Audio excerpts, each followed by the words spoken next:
Karen Thompson was a devoted mother of 3. She always tried her best to do special things for each of us. Her husband, Paul, was just as devoted. He was very good with the children, and the children liked Paul. And by the fall of 2001, they'd been together almost 8 years. It was the perfect, happy, all-American family. The type of family that went to PTA meetings, the type of family that went to after-school activities. So when Paul suddenly disappeared, it left everyone in shock. She said, he just didn't come home. That just really shook me. I remember combing the desert for hours looking for any sign of him. He walked out from that truck and simply vanished from the face of the earth. Would the search for answers expose their perfect all-American family as a facade? He made the comment, she's trying to get rid of me. Would a gruesome discovery in the desert reveal the horrifying truth? There were 61 separate blows to the head. And would a family's quest for justice come up short? Why is this woman not in prison for murder? It was Wednesday morning, October 24th, when 37-year-old Karen Thompson called the police in Avondale, Arizona, a city of 75,000 on the western edge of Phoenix. Karen reported that her husband, 31-year-old Paul Thompson, hadn't come home from work the night before.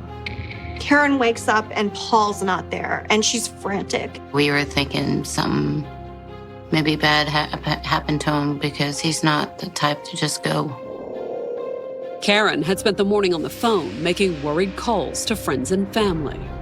She called me on the phone and told me that he was missing, and it's just a big surprise. I said, well, was he really upset or depressed about something? And she said, no, there wasn't anything wrong with him. He just didn't come home. That just really shook me. None of Karen and Paul's family had any idea where he could be either. I called a lot of our relations, sisters and brothers and friends, the people that I cleaned for, to keep Paul in their prayers. And by mid-morning, Karen had called the police. She's pretty upset. She didn't know what to do. We don't know why he's missing or where he's missing. And a chance discovery on a remote desert roadside would only deepen the mystery surrounding the disappearance of Karen's husband. It looked like he walked out from that truck and simply vanished from the face of the earth.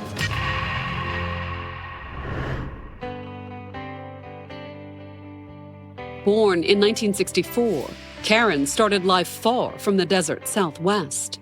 She is from a little town called Kankakee, Illinois, south of Chicago. Most everybody around there farmed. It is rural, and we always had things, but country things to do. And growing up on a farm, Karen could ride almost as soon as she could walk. She loved horses. She loved being outside and taking care of animals and stuff. However, the youngest of 6 children, she was just as comfortable in a crowd. She was always, very outgoing. She made friends easy. She's pretty outspoken. She'll let you know what she thinks. And she had brains as well as personality. She was always really smart, and she was really good in math. A lot of the people in her family thought that she would end up going into veterinarian school and working with horses. She might have lived up to those expectations too, if not for the one thing she loved besides horses. Karen went for bad boys. She was attracted to the type of guys who did not treat her well. And instead of going to college, Karen moved out to Oklahoma after graduating high school in 1982, hoping to put some distance between herself and a bad breakup. There were jobs out there, and some other sisters had moved out there, so she went out there too. In Oklahoma, Karen married and had 2 daughters. But after 6 years of marriage, Karen and her husband divorced. I don't know a lot about why they separated. I was way too young to even know. Soon after, she moved to Texas to be near her brother and married a second time. But that didn't last either. He was in the service, so, he was gone quite a little bit. And when he got out of the service, it didn't work out real well. And by 1992, after less than 3 years of marriage, Karen had separated from her second husband and was working in the floral department of an Arkansas grocery store, which is how the 27-year-old met Bob Mahala, who'd recently moved to the area.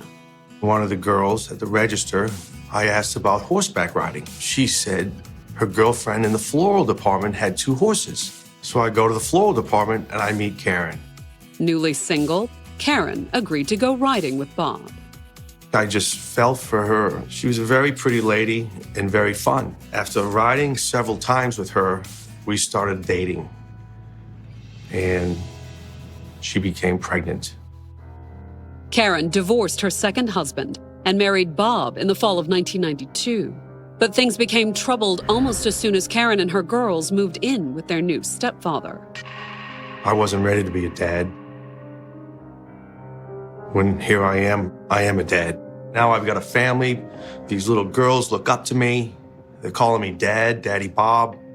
They wouldn't be calling him that for long, though. In less than a year, not long after the birth of their son, Bob had bailed on the marriage. I went down the street and got my own apartment, and I filed for divorce. Once again, Karen was on her own with 3 kids to raise.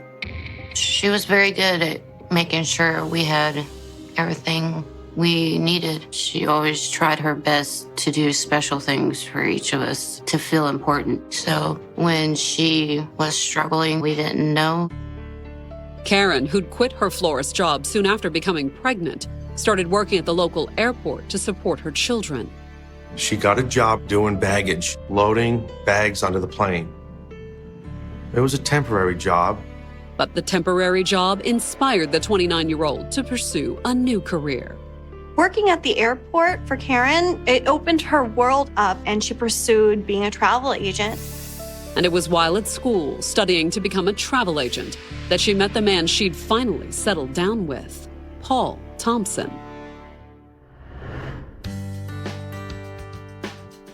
6 years younger than Karen, Paul had a similar small-town Midwestern upbringing.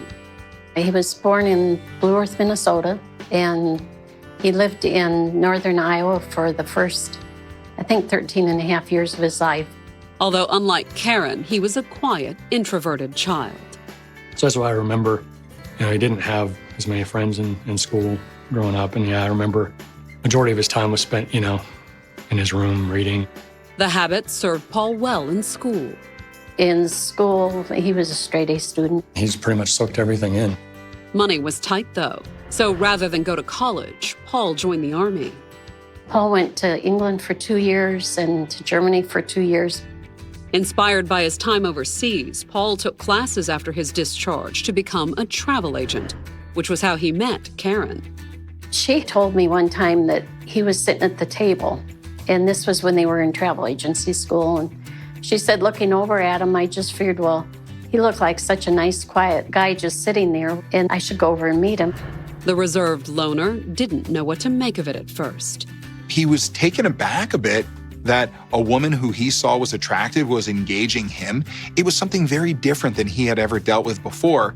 But he certainly appreciated the attention. Paul really did fall hard for her. Soon, they were dating. Opposites attract, and that's probably what attracted him to her. And not long after her third divorce was finalized, Karen and her 3 children moved in with Paul. I was mad. I said, wow, that's quick. We're just divorced. And you're already in with this other guy a month later. But Paul's easygoing nature even won over Karen's ex-husband. He was very good with the children. And the children liked Paul. Paul really thought the world of her kids. And he offered Karen a welcome break from her string of failed relationships. He represented someone who maybe could provide that stability that she had sought out her entire life. Karen, Paul, and the kids spent the next 3 years in Missouri. But in 1997, they all moved to Arizona after Paul's brother told him about a job opening. His brother worked for a telephone company, which sounded pretty good to Paul because he was supporting her and the kids. Once in Arizona, they settled in Avondale, a quiet suburban community a half-hour west of Phoenix. And after more than 3 years together, Karen and Paul finally married.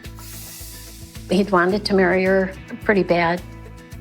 The wedding was in August of 1998 at a Phoenix hotel. It was 115 degrees, and it was an outside wedding, a courtyard wedding. But no one seemed to mind the heat.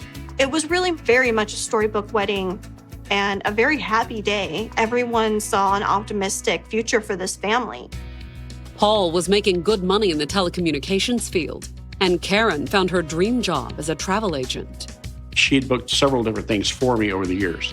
And she was a very flirtatious, fun type person, So she was always trying to give me the best deal that she could. And by the fall of 2001, it looked as if that bright future had finally arrived. They became a very traditional type of family, the type of family that went to PTA meetings, the type of family that went to after-school activities. It was the perfect, happy, all-American family. But was it too good to last? Because just months after their third wedding anniversary, Paul would suddenly disappear. Coming up, a passing motorist finds Paul's truck. The headlights were on and the engine was still running. But will the truck lead the police to Paul? I said, "What do we got out there?" And he said, "I've got a mess."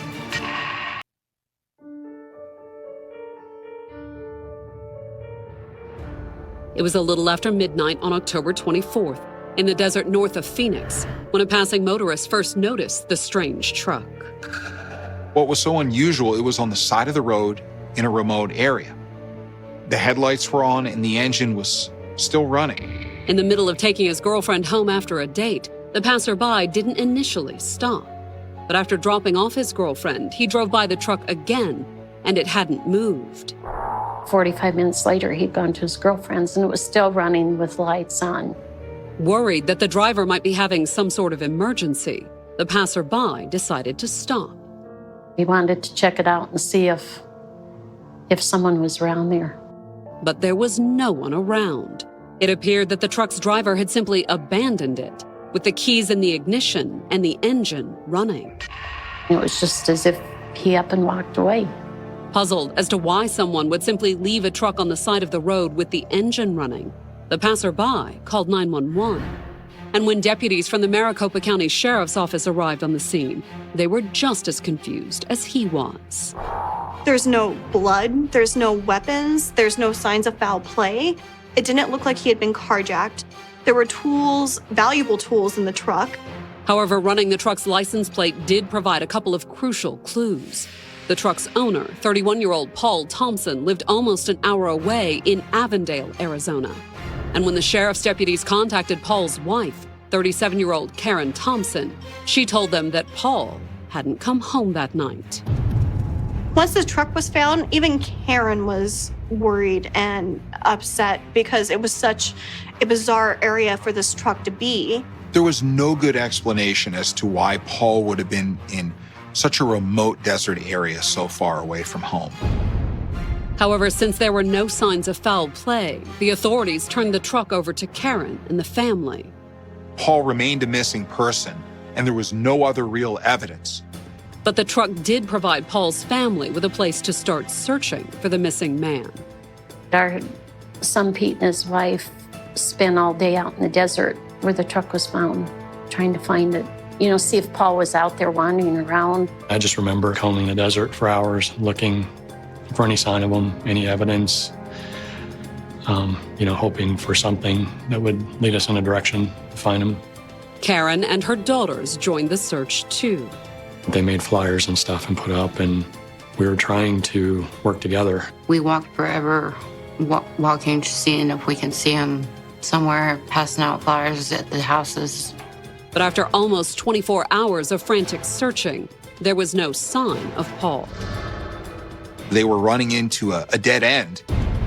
And the search for answers would soon lead investigators to another remote patch of desert and a different sort of dead end.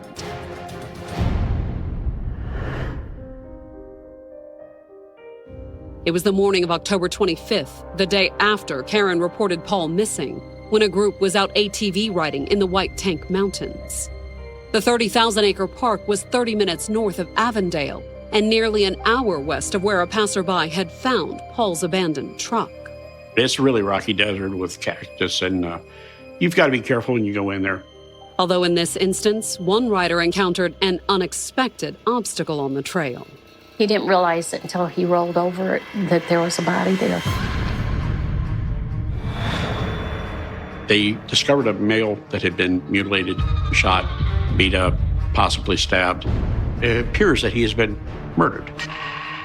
The ATV riders called the authorities, but by the time the Buckeye police arrived, the crime scene had little to offer in the way of clues. Detective Dave Owens, he'd been out at the scene, he came back and I said, what do we got out there? And he said, I've got a mess. There were ATV tracks, there were footprints. This was a heavily used recreational area. And any physical evidence that was left around the body had been largely destroyed. There was no wallet and no ID. He was just a John Doe. So it really boils down to having to go to the medical examiner's office, collect the fingerprints, and try to run them through a system. And that's going to take time. And in addition to the fingerprints, the autopsy revealed just how their John Doe had died. There were 61 separate blows to the head. Blunt force trauma, which fractured his skull. However, those horrific injuries were only the beginning. They found stab wounds. They found 3 separate gunshot wounds, 1 to his back. Which told the investigators at least one thing about the victim and his killer. Somebody really hated that guy. Who was he, though? The dead man's fingerprints weren't in the system, but the killer had left behind a potentially important clue. The only thing that could possibly identify him is his wedding ring that he was wearing, which had 3 diamonds that were in a diagonal pattern. And in hopes of finding someone who could identify the man's distinctive ring, the investigators searched the database of recent missing persons reports. That's where you're going to be able to possibly pull something up. And they soon came across a potential match. The body seems to line up with a missing person that had gone missing a few days prior named Paul Thompson. By that evening, the Buckeye detective was knocking on Karen's door. They were very anxious to talk to the person who reported him missing. Karen appeared more than willing to talk to him, too.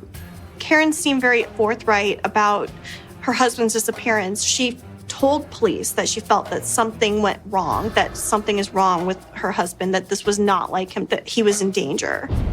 The police suspected she was right, that Paul had been in grave danger. Although for the moment, the police didn't reveal why. They didn't tell her that they had found Paul's body. All they told her is that they had spoken with someone who had information. However, the detective did ask her about any jewelry Paul might have been wearing.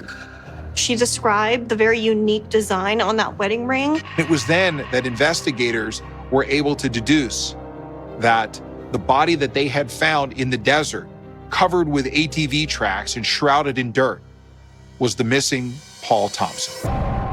But when he shared that suspicion with Karen, a strange thing happened. She was very weirdly unemotional. Was Karen simply in shock? Or was it something more? Everyone grieves differently, but it was an alarm bell for police that Karen seemed so unemotional and detached. Equally alarming, when the detective began probing for details about the couple's marriage, Karen became defensive. Karen says, I know what you're trying to go for, but there weren't any problems in our marriage. We weren't having affairs. In fact, Karen said she was sure Paul had been faithful to her. In her words, he's so boring. He would never have the energy or the drive to cheat. Her husband's dead and she's picking him apart. That was very jarring for police. Although when asked if she'd cheated, Karen quickly changed her tune. Despite the quirks in the relationship, Karen professed to police that they had a very active and very enjoyable sex life. Whether that was true or not, Karen's attitude about Paul struck the detective as odd, and that wasn't the only thing that caught his attention either. When they asked Karen to pin down her own whereabouts for the time that Paul went missing, she said that she was with a friend by the name of Steve. Karen was adamant that he was just a friend. Karen tells police that they were, just socializing, that he was going through a divorce, and that she was just trying to be there for him as a friend. And she told the police that Paul had known all about it. Karen tells police that Tuesdays in their relationship were set aside for days that they just did their own thing. They respected each other's boundaries. They had time together and they had time apart. And while Karen said she wasn't sure what Paul had been up to the night before he disappeared, she told the police that she hadn't suspected anything when she got home from dinner with Steve at around 10:30 that Tuesday night. Paul hadn't come home yet. She wasn't terribly concerned. She went to sleep and figured she'd hear him come in or would see him in the morning. Of course, Paul hadn't come home, and the police believed his body had just been found, which left them wondering, was Karen telling the truth? Was the mysterious Steve really just a friend? And what, if anything, did he know about Paul's disappearance? Coming up, the investigators tried to track down Karen's friend. He's left the county, he's left the state. And they uncover a possible motive. The amount added up to over $600,000. By the afternoon of October 27, 2001, it had been almost 72 hours since 37-year-old Karen Thompson had reported her husband, Paul, missing. Her and the girls, they'd been out looking all the places they thought he might go to, and they'd be able to find him or his vehicle, either one, and that he hadn't shown up for work.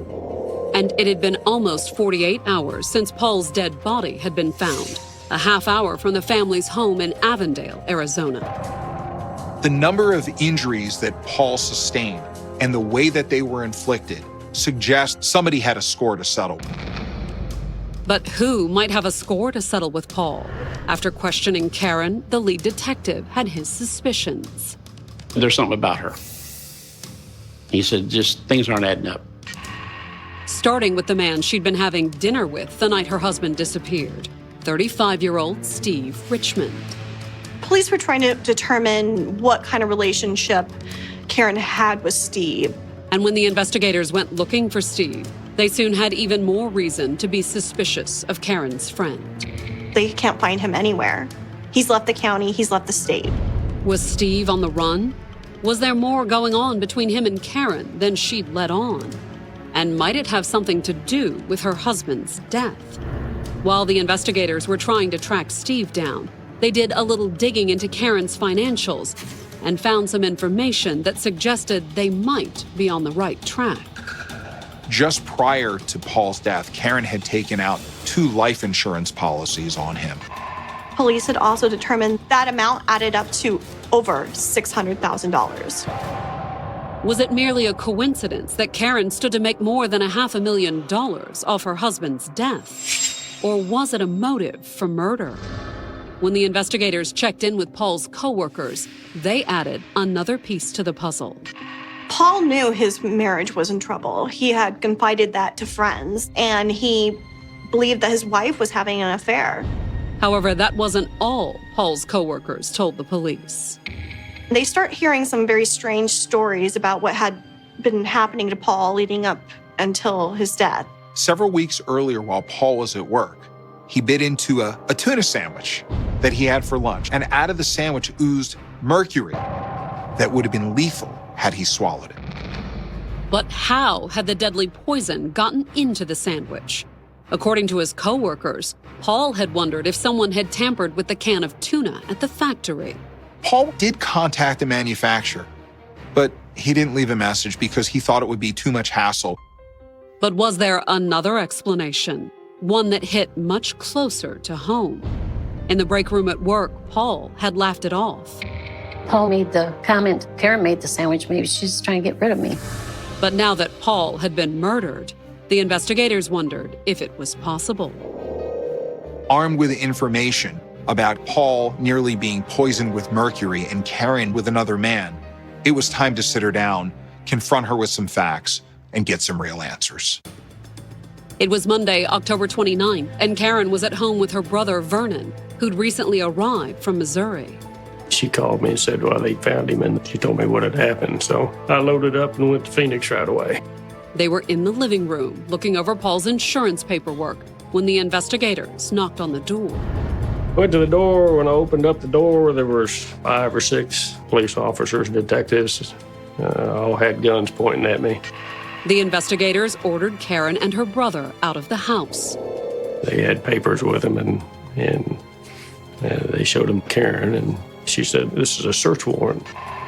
And while one team of investigators went inside to look for evidence, another loaded Karen in the back of a patrol car and took her in for questioning. It spooked me, but she kept a cool head, and she didn't act like she was too worried when they let her out to the car, where they're not going to find anything. Had she spoken too soon? Inside the house, the investigators uncovered more evidence that pointed to a possible financial motive. Looking through the financial records of Paul and Karen, they determined that she had run up $40,000 or $50,000 worth of credit card debt. You're 50 grand in debt, and you've got this huge policy, and all of a sudden he comes up dead in the middle of the desert, no ID. It really makes you start thinking. And then there was what the investigators found in the master bedroom. In a vase near the headboard in the master bedroom, they found a vial of mercury. Based on what Paul's friends had told police about mercury, they found it very odd. Who has mercury in their house? It certainly looked suspicious, but since Paul didn't die of mercury poisoning, was it enough? They needed more. They needed more details. They still couldn't put her at the scene of Paul's murder. Still, the investigators sat Karen down in the interrogation room and confronted her with what they'd found. But could they get her to crack? As the heat and the pressure came on to Karen, she changes her story.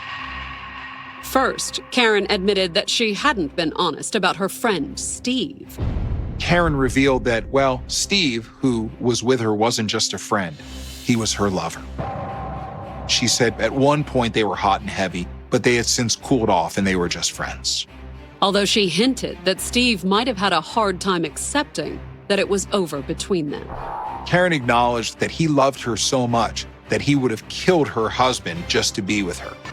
And Karen told the police that she feared that Steve had done just that. Karen revealed that the timeline she gave investigators initially, it wasn't quite right. She admitted that Steve wasn't with her the whole night. She says, looking back, there was a time that Steve had actually left and that she could not be accountable for where he was, and that she thought that he might have gone out and actually murdered her husband. Was it the truth? The investigators weren't sure that they believed her, but for the moment, they had little choice but to let Karen go. Sometimes it's all like a chess game. I make my move, I watch for your move. So while keeping an eye on Karen, the investigators turned their attention to Steve. The way it sounded, he was involved in it, but they didn't know how much he had done. Hoping for some answers, on November 1st, the investigators served a search warrant on Steve's house. And while the investigators were there, Steve suddenly drove up. Police finally bring him into the interrogation room. In the interrogation room, Steve told the police that he'd met Karen more than a year earlier. At this point in his life, Steve was in the middle of a divorce. Karen had been through several bad relationships, and that sort of bonded them at this time where he was struggling and reaching out for some comfort. Comfort that Karen had provided, according to Steve, who confirmed that he'd been having an affair with Karen. Very quickly, their relationship went from friendly to flirtatious to adulterous. And according to Steve, they had been out to dinner the evening that Paul disappeared. However, Steve told the investigators that wasn't the only time he'd seen Karen that night. In the story that he told, it was very different from what Karen had to say. Steve said he was at home when Karen called at 11:30.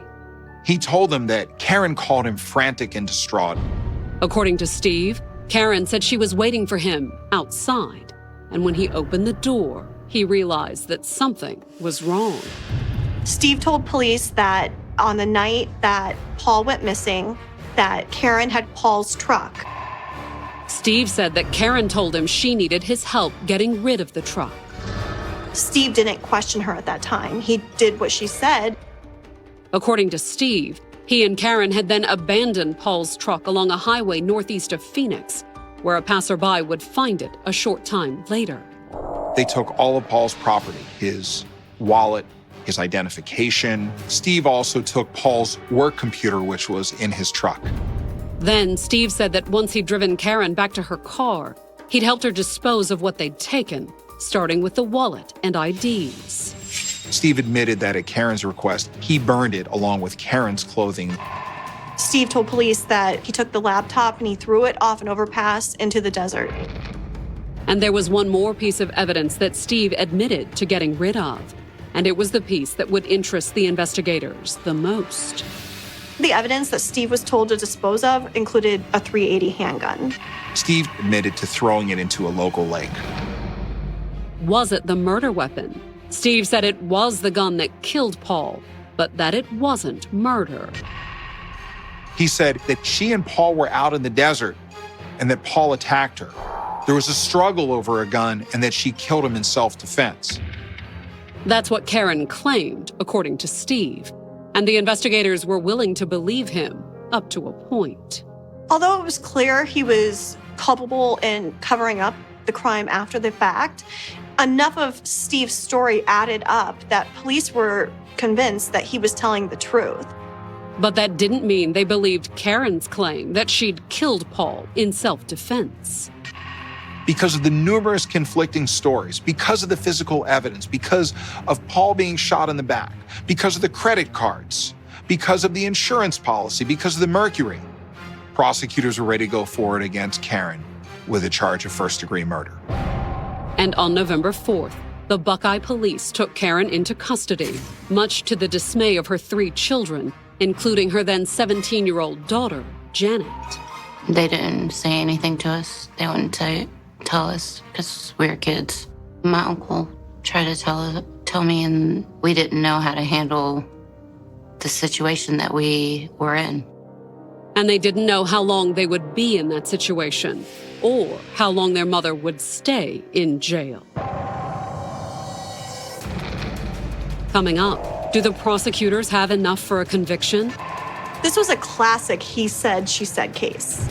Or will they have to make a hard decision? Why is this woman not in prison for murder?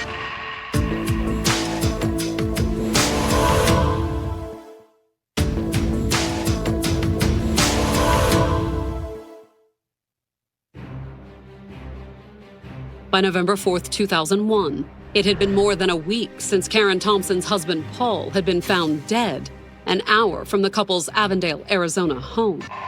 He was shot, he was stabbed, he was clubbed about the head. Paul's family was convinced that Karen was behind the murder. She'd been having this affair for a year. There was no one else that I could see that would want to kill him. And the authorities agreed. They'd arrested the 37-year-old for murder after questioning her lover, Steve Richmond. Steve's story to police was that on the night that Paul went missing, Karen had called him and asked him to come and help dispose of some evidence. Evidence that included Paul's wallet, his laptop, and a handgun. He admitted to throwing it into a local lake where it was never recovered. The investigators had been able to recover Paul's computer, though. Steve was able to tell detectives exactly where he dropped the laptop over the overpass. But did that mean he'd merely helped Karen dispose of the evidence as he'd claimed? Not according to Karen. Questioned after her arrest, she told the police that Steve was framing her for the murder. She pointed the finger at Steve, saying that she had nothing to do with it and that Steve was Paul's killer. This was a classic he said, she said case. Although police had a body and they knew how Paul was killed, there was no way to determine who had killed him. There was no forensics linking anyone to the crime. The remote desert site where Paul's body had been dumped yielded no clues. Because ATVs had passed through, this crime scene had been contaminated. And the same was true of Paul's abandoned truck. The police actually returned it to Karen without any evidence being extracted from it, with any processing or analysis by the police. After the truck was turned back over to Karen, it essentially rendered the truck useless as evidence. And that put the prosecutors in a serious bind. Prosecutors couldn't make a case against Karen without some evidence that put her on the crime scene. Prosecutors were forced to let her go. Paul's family was horrified. It gave us kind of an eerie feeling. If she had done that to Paul, was she going to come after us? Although once out of jail, Karen left the Phoenix area and returned to Missouri. She moved in with my sister, which is just about a mile up the road here. And she did her best to put Paul's death behind her. She really didn't want to talk about it, after she'd moved here. I think she didn't want to be bothered with it anymore. And in January, just 3 months after her husband's murder, Karen married yet again. That seemed pretty strange to me.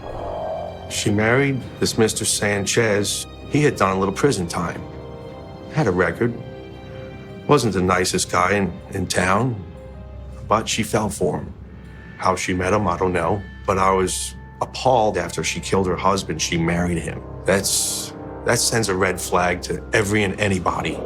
And Karen's behavior would soon be even more alarming. It all started shortly after Karen's arrest, when her third husband had received temporary custody of their 8-year-old son, Karen's youngest. And it was a shock to get that phone call that the girl that you were married to murdered somebody. And while the charges had been dropped and Karen was out of jail, Bob was preparing to sue for full custody of their son anyway. But Karen had other plans. She called me to meet at McDonald's and said she wanted to see her son. She could drive down here. I agreed. I felt for her. Every child misses their mom. My son missed his mom. He cried at night. So I said, let's have lunch with your mom at McDonald's. They met on the afternoon of February 24th, 2002. He came in the door with the little boy and Karen and her 16-year-old daughter at the time. And 2 guys were in there. And the guys maced Bob. I was trying to do a good thing because my son missed his mother. And it ended up backfiring, where my son got kidnapped. Karen grabbed the boy and ran out the other door, and he started getting up, and they maced him again. And I had to call the cops, but I couldn't see the phone because I was maced. Eventually, Bob did manage to call the police. There was all points bulletin out for her, and they got as far up as 20 or 30 miles to the town north of Springfield. And they might have gone farther if the police hadn't caught up with Karen. They arrested her, but then they didn't know for sure who had custody of the little boy. And they released her, and they never brought any charges. Bob did eventually get his son back, but the entire experience left him rattled, to say the least. I'm livid. Why is this woman not in prison for murder? She already killed one guy. We couldn't figure it out, but the detective was telling me they're waiting for forensics. That's all he kept saying. We just gotta wait, we've gotta wait, not enough evidence yet. Although, as it turned out, Karen's ex wouldn't have too long to wait. In May of 2002, 6 months after her initial arrest for murder, and less than 3 months after she attempted to abduct her son, the authorities in Arizona were finally ready to act. They cut a deal with Steve. Apparently, her ex-lover Steve hadn't appreciated the fact that she had involved him in a murder, painted him as the killer, and then run off and married another man. Police are able to convince him to testify against Karen. And in May, the police were once again at Karen's door. They busted her door down and arrested her for Paul's murder. It was a relief when I knew she was behind bars. She couldn't do any more to hurt any of our family anymore. But did they have enough to make murder charges stick? Coming up, the prosecution appears confident. Prosecutors sought the death penalty against Karen. But is their confidence misplaced? One juror, shadow of a doubt, and she walks.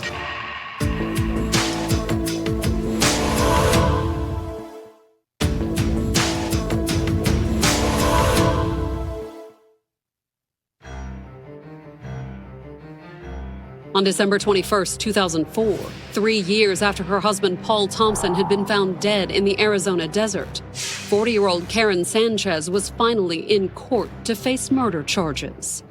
I just remember frustration that it seemed like it took forever to charge her and to get on with the process. The breakthrough came when Karen's former lover, Steve Richmond, had agreed to cooperate with the prosecutors. Steve, in exchange for a very favorable outcome, would testify against Karen, and he would tell a jury about what she confessed to him.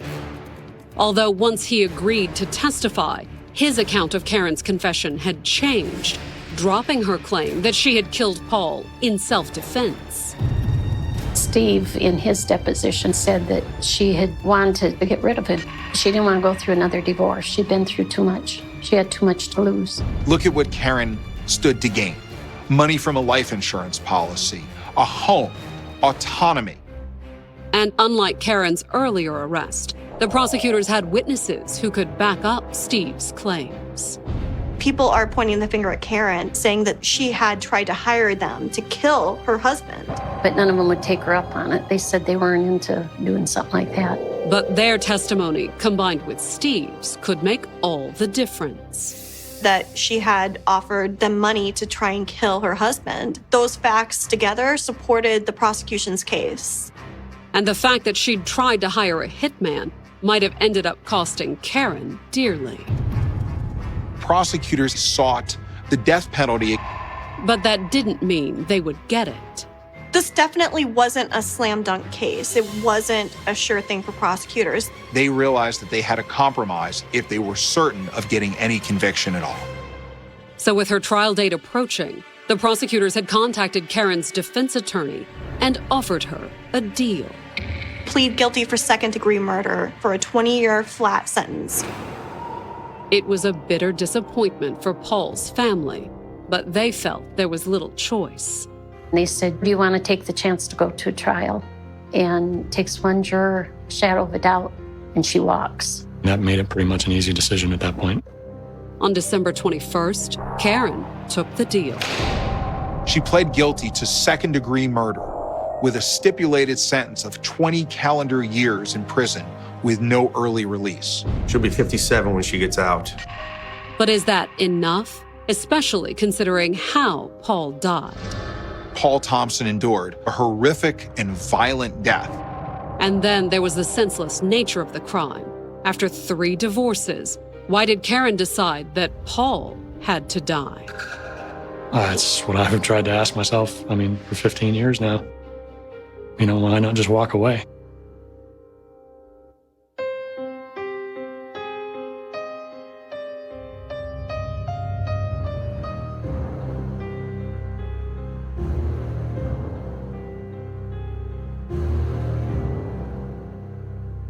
The curtain rises, not on a stage bathed in theatrical lights, but on the seemingly tranquil domestic tableau of Avondale, Arizona, where the ordinary rhythms of suburban life were about to be shattered by an act of extraordinary malice. Here, we encounter Karen Thompson, introduced as a devoted mother, a figure whose public persona exuded commitment to her children, a woman diligently striving to cultivate an atmosphere of nurture and familial warmth. The initial testimony paints her in a tender light. Karen Thompson was a devoted mother of 3. She always tried her best to do special things for each of us. This initial portrayal establishes a baseline of maternal care, a deliberate effort to imbue each of her children with a sense of individual worth and importance, suggesting a woman invested in the emotional well-being of her offspring. This commitment extended beyond herself, encompassing the figure of her husband, Paul Thompson, who, in this initial sketch, mirrored her perceived dedication. Her husband, Paul, was just as devoted. This symmetrical depiction immediately crafts an image of a harmonious partnership, a shared commitment to the bedrock of their family life. The nature of Paul's devotion was further illuminated by his interactions with the children, a critical measure of any stepfather's integration into a pre-existing family unit. He was very good with the children, and the children liked Paul. This wasn't merely tolerance or acceptance. It was genuine affection, a testament to Paul's gentle disposition and his innate capacity for paternal warmth. Successfully navigating the often treacherous waters of a blended family. For almost 8 years, this union had endured, a period long enough to suggest a profound stability and a deep entanglement of lives. and by the fall of 2001, they'd been together almost 8 years. This chronological marker solidifies the perception of a well-established, resilient partnership, a relationship that had navigated the initial turbulences and emerged seemingly stronger. From an external, idealized perspective, their lives embodied the quintessential American dream.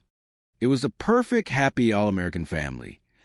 This evocative phrase paints a vivid mental picture of domestic bliss, a unit radiating contentment and societal conformity. They were the archetype of community engagement, embracing the rituals and responsibilities that underscore suburban cohesion. They were the type of family that went to parent-teacher association meetings, conscientiously involved in the educational landscape of their children's lives, advocating for their academic and social development. Beyond academics, their commitment extended to enriching their children's extracurricular pursuits. They were the type of family that went to after-school activities, chauffeuring, cheering, and supporting their children's burgeoning talents and interests. A tableau of active parental involvement.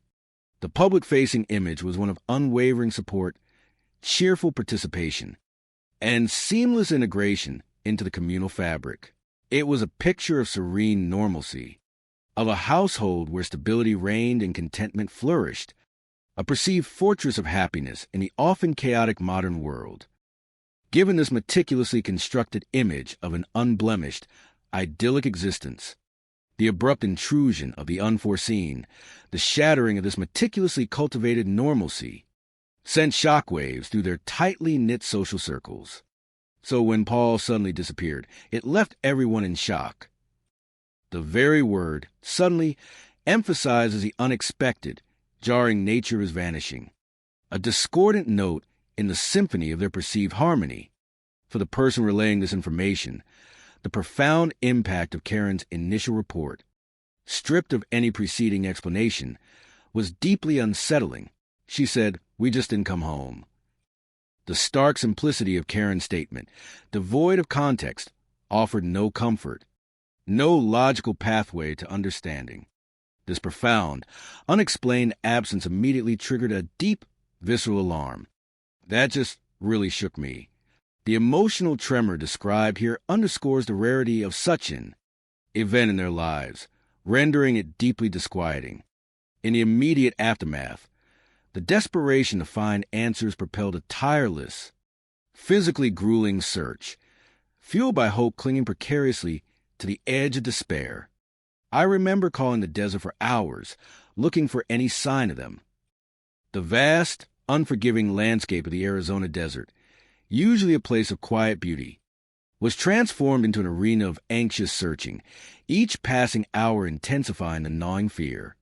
The utter inexplicability of Paul's vanishing was captured in a single, haunting image. He walked out from that truck and simply vanished from the face of the earth. This statement conveys the terrifying reality of a sudden, absolute disappearance, an individual seemingly dissolving into thin air, leaving no discernible trace. The mystery was profound, casting a long, dark shadow over the vibrant life he had previously led. This terrifying disappearance posed unsettling questions, threatening to peel back the carefully curated layers of their seemingly perfect life and expose a darker, hidden reality.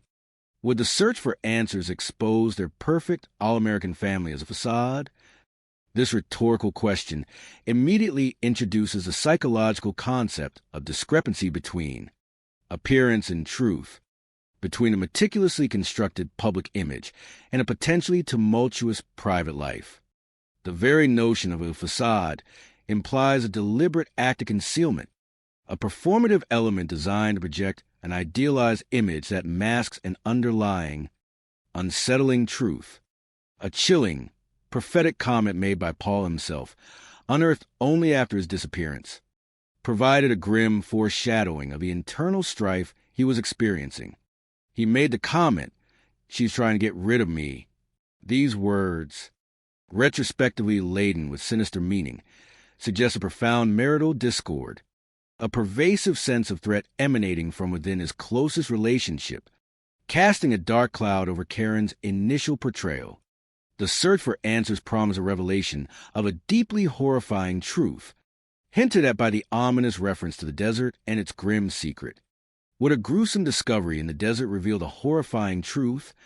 This phrasing prepares the audience for a shocking, violent outcome, moving beyond mere disappearance to the probability of murder.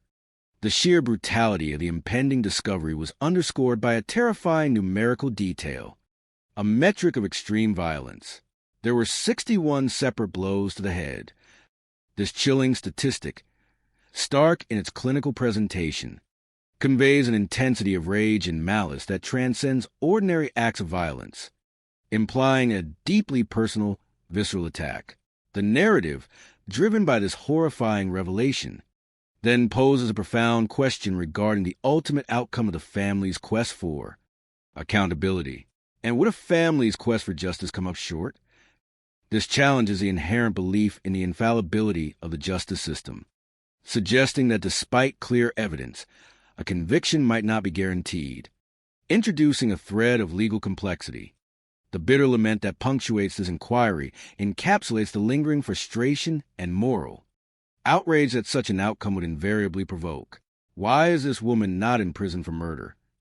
This direct, emotionally charged question immediately casts suspicion squarely upon Karen, dismantling her earlier facade and setting the stage for a meticulous psychological and investigative deconstruction of her actions. The specific initiation of the missing person report anchors the burgeoning tragedy in precise temporal and geographical coordinates, marking the moment private despair transitioned into official inquiry. It was Wednesday morning, October 24th, when 37-year-old Karen Thompson called the police in Avondale, Arizona, a city of 75,000 on the western edge of Phoenix. This detailed timestamp, situating the event in a bustling suburban community bordering a major metropolitan area, provided investigators with an exact starting point for their methodical work. Karen's call, the desperate act of a worried spouse, signaled the formal beginning of a complex and ultimately harrowing investigation. She reported her husband missing, initiating the procedural machinery of law enforcement. Karen reported that her husband, 31-year-old Paul Thompson, hadn't come home from work the night before. The chronological discrepancy: Paul's expected return Tuesday evening.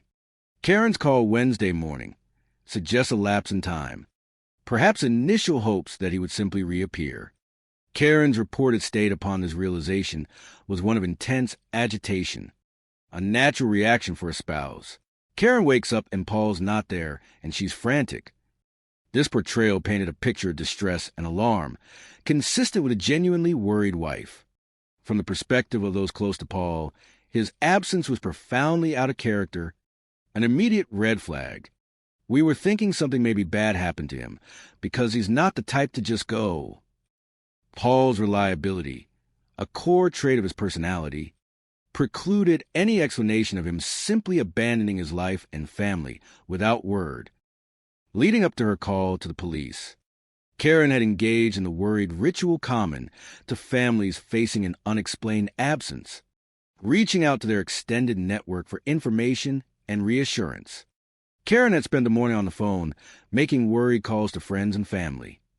These initial informal inquiries are crucial for establishing a broader picture, seeking anyone who might have seen or heard from the missing individual. One particular friend vividly recalled the unsettling news. She called me on the phone and told me that he was missing, and it's just a big surprise. The profound sense of shock highlights Paul's steady nature and the unlikelihood of his voluntary disappearance. In an attempt to rationalize the situation, the friend instinctively probed for any underlying emotional distress Paul might have been experiencing. I said, well, was he really upset or depressed about something? This natural human response seeks to explain the inexplicable by searching for internal psychological triggers. Karen's definitive response, however, dismissed any such notion, reinforcing the bewildering nature of his absence. She said, no, there wasn't anything wrong with him. The final, chilling simplicity of her words cemented the pervasive sense of dread. He just didn't come home. This stark, unexplained void resonated deeply with a friend. That just really shook me. Indeed, the collective family network proved equally unhelpful in shedding light on Paul's whereabouts. None of Karen and Paul's family had any idea where he could be either. Karen further extended her reach, seeking not just information, but spiritual solace and support, an act that superficially demonstrated a profound concern. I called a lot of our relations, sisters and brothers and friends, the people that I cleaned for, to keep Paul in their prayers. This community outreach, while ostensibly for prayer, also subtly widened the circle of awareness, establishing her narrative of worry among various social groups. And by mid-morning, with all informal avenues exhausted and no answers forthcoming, Karen escalated her actions to the official channels. And by mid-morning, Karen had called the police. Her demeanor to law enforcement was reportedly consistent with that of a concerned spouse. She's pretty upset. She didn't know what to do. These words describe a distraught individual, unsure how to navigate a sudden crisis. The police, faced with a perplexing case, echoed her uncertainty. We don't know why he's missing or where he's missing. This initial state of ambiguity underscored a profound mystery. And just as the official search began, a seemingly random discovery in a remote desert, a world away from suburban normalcy, would unexpectedly deepen the enigma surrounding Paul's vanishing, injecting a strange and unsettling clue into the investigation. And a chance discovery on a remote desert roadside would only deepen the mystery surrounding the disappearance of Karen's husband. The observation made at the scene was truly baffling, hinting at an instantaneous, almost impossible departure. It looked like he walked out from that truck and simply vanished from the face of the earth. This surreal imagery captures the investigators' initial bewilderment, suggesting a clean disappearance devoid of obvious struggle, creating a stark paradox against the rising tide of fear. To fully understand the psychological landscape of the events to come, it is crucial to delve into Karen Thompson's formative years and the development of her distinctive personality. Born in 1964, Karen started life far from the desert Southwest. Her origins lay in a markedly different environment, providing a foundation that contrasted sharply with her later circumstances. She is from a little town called Kankakee, Illinois, south of Chicago. This geographical detail situates her in America's agricultural heartland, a setting characterized by tight-knit communities and a deep connection to the land. Her upbringing was typical for the region, fostering a sense of practicality and self-reliance. Most everybody around their farm is rural, and we always had country things to do. This environment naturally shaped her early experiences, instilling a familiarity with outdoor life and physical activity. Growing up on a farm, Karen developed an early proficiency that hinted at her adventurous spirit. And growing up on a farm, Karen could ride almost as soon as she could walk. This immediate comfort with horses speaks to an innate confidence and a love for animals, elements that formed an early passion. She loved horses. She loved being outside and taking care of animals and stuff. This youthful dedication points to a capacity for care and a strong bond with the natural world. However, despite being the youngest of 6 children, a position that might typically foster a degree of shyness or a need to stand out within a larger family unit, Karen was equally comfortable and adept in social settings. She was just as comfortable in a crowd. This early sociability hinted at a dynamic personality, unafraid of engagement. Indeed, her personality was anything but retiring. She was always very outgoing. This trait allowed her to effortlessly forge connections and commanded attention. She made friends easy. Her interpersonal ease, however, was balanced by a strong sense of self and an assertive communication style. She's pretty outspoken. She'll let you know what she thinks. This forthrightness, while a mark of confidence, could also be perceived as a propensity for bluntness or even confrontational behavior, a trait that could serve her well in some contexts and prove problematic in others. Beyond her vibrant personality and natural charm, Karen also possessed a sharp intellect and considerable academic potential, and she had brains as well as personality. This dual endowment, combining social aptitude with mental acuity, set her apart. She was always really smart, and she was really good in math. Her specific aptitude in mathematics suggested a logical, analytical mind, capable of grasping complex concepts. Many within her family held high hopes for her academic and professional future, believing she was destined for a specific, demanding career path that aligned with her childhood passions. A lot of the people in her family thought that she would end up going into veterinarian school and working with horses. This expectation spoke to a recognized talent and an alignment with her perceived values and interests. She might well have lived up to these promising expectations, fulfilling a respected professional role rooted in her love for animals and her intellectual capabilities. She might have lived up to those expectations too, if not for the overwhelming influence of another compelling, perhaps self-destructive, passion. The narrative here introduces a crucial psychological insight, a pattern that would tragically shape her future. Her romantic choices became a consistent, disruptive force. If not for the one thing she loved besides horses, Karen went for bad boys. This phrase introduces a profound psychological vulnerability, a consistent pattern of attraction to individuals who embody a certain danger, unpredictability, or a rebellious spirit, often at the expense of her own well-being. This preference suggested an underlying yearning for excitement, a desire to fix or challenge, or perhaps a subconscious belief that she needed to earn love from those who were emotionally unavailable or abusive. Her attraction to bad boys was often reciprocated by relationships that offered neither stability nor kindness. She was attracted to the type of guys who did not treat her well. This consistent pattern indicated a cycle of unhealthy dynamics, prioritizing a certain dramatic intensity over genuine emotional security and mutual respect, revealing a crucial crack in her otherwise capable and outwardly confident persona.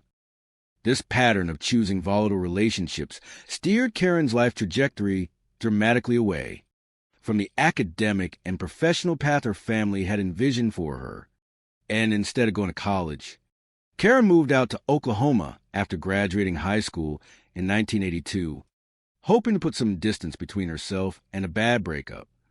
Her move, a significant geographical relocation shortly after completing her secondary education, functioned as an escape mechanism, a common response to emotional turmoil and a desire to sever ties with a painful past. It represented an impulsive decision, driven by personal emotional needs rather than a strategic career plan. The practical considerations for choosing Oklahoma were multifaceted. There were jobs out there, and some other sisters had moved out there, so she went out there too. The lure of employment and the comforting presence of extended family provided a pragmatic anchor for her flight. In Oklahoma, Karen embarked on her first adult foray into matrimony and motherhood. In Oklahoma, Karen married and had 2 daughters. This rapid progression into conventional adult roles signaled a desire for stability, to build her own family unit. However, this initial marital venture proved fragile, indicative of the relationship challenges that would plague her throughout her life. But after 6 years of marriage, Karen and her husband divorced. The specific reasons for the dissolution remained veiled to her inner circle, especially her young children, underscoring the complexities of adult relationships from a child's perspective. I don't know a lot about why they separated. I was way too young to even know. The lack of detailed insight from her daughters reinforces the privacy, and perhaps unspoken, difficulties of Karen's early life.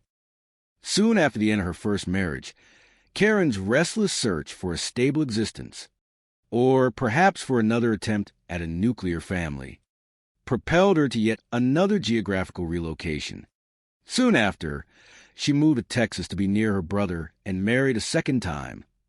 This pattern of rapid transitions between relationships and locations will become a recurrent theme, in her life, hinting at an underlying instability and a search for an elusive sense of permanence. However, this second marital attempt also proved short-lived and ultimately unsuccessful. But that didn't last either. The transient nature of her second husband's profession played a role in the eventual strain. He was in the service, so he was gone quite a little bit. The demands of military life, frequent separations, and the unique stresses it imposes on relationships often lead to attrition. The challenges continued even after his return to civilian life. And when he got out of the service, it didn't work out real well. This general phrasing subtly communicates an incompatibility that became unmanageable once the structured, temporary separation ceased. And by the year 1992, after less than 3 years of marriage, Karen had once again separated from her second husband, finding herself single with an expanding family. At this juncture, Karen had separated from her second husband and was working in the floral department of an Arkansas grocery store, a practical return to a familiar skill. It was through this modest, everyday employment that the 27-year-old met Bob Mahala, a man who had recently moved to the area and would inadvertently become entangled in her complex, romantic tapestry. The fortuitous, almost prosaic manner of their meeting underscored the serendipitous nature of many relationships, setting the stage for Karen's next, albeit temporary, attempt at domesticity.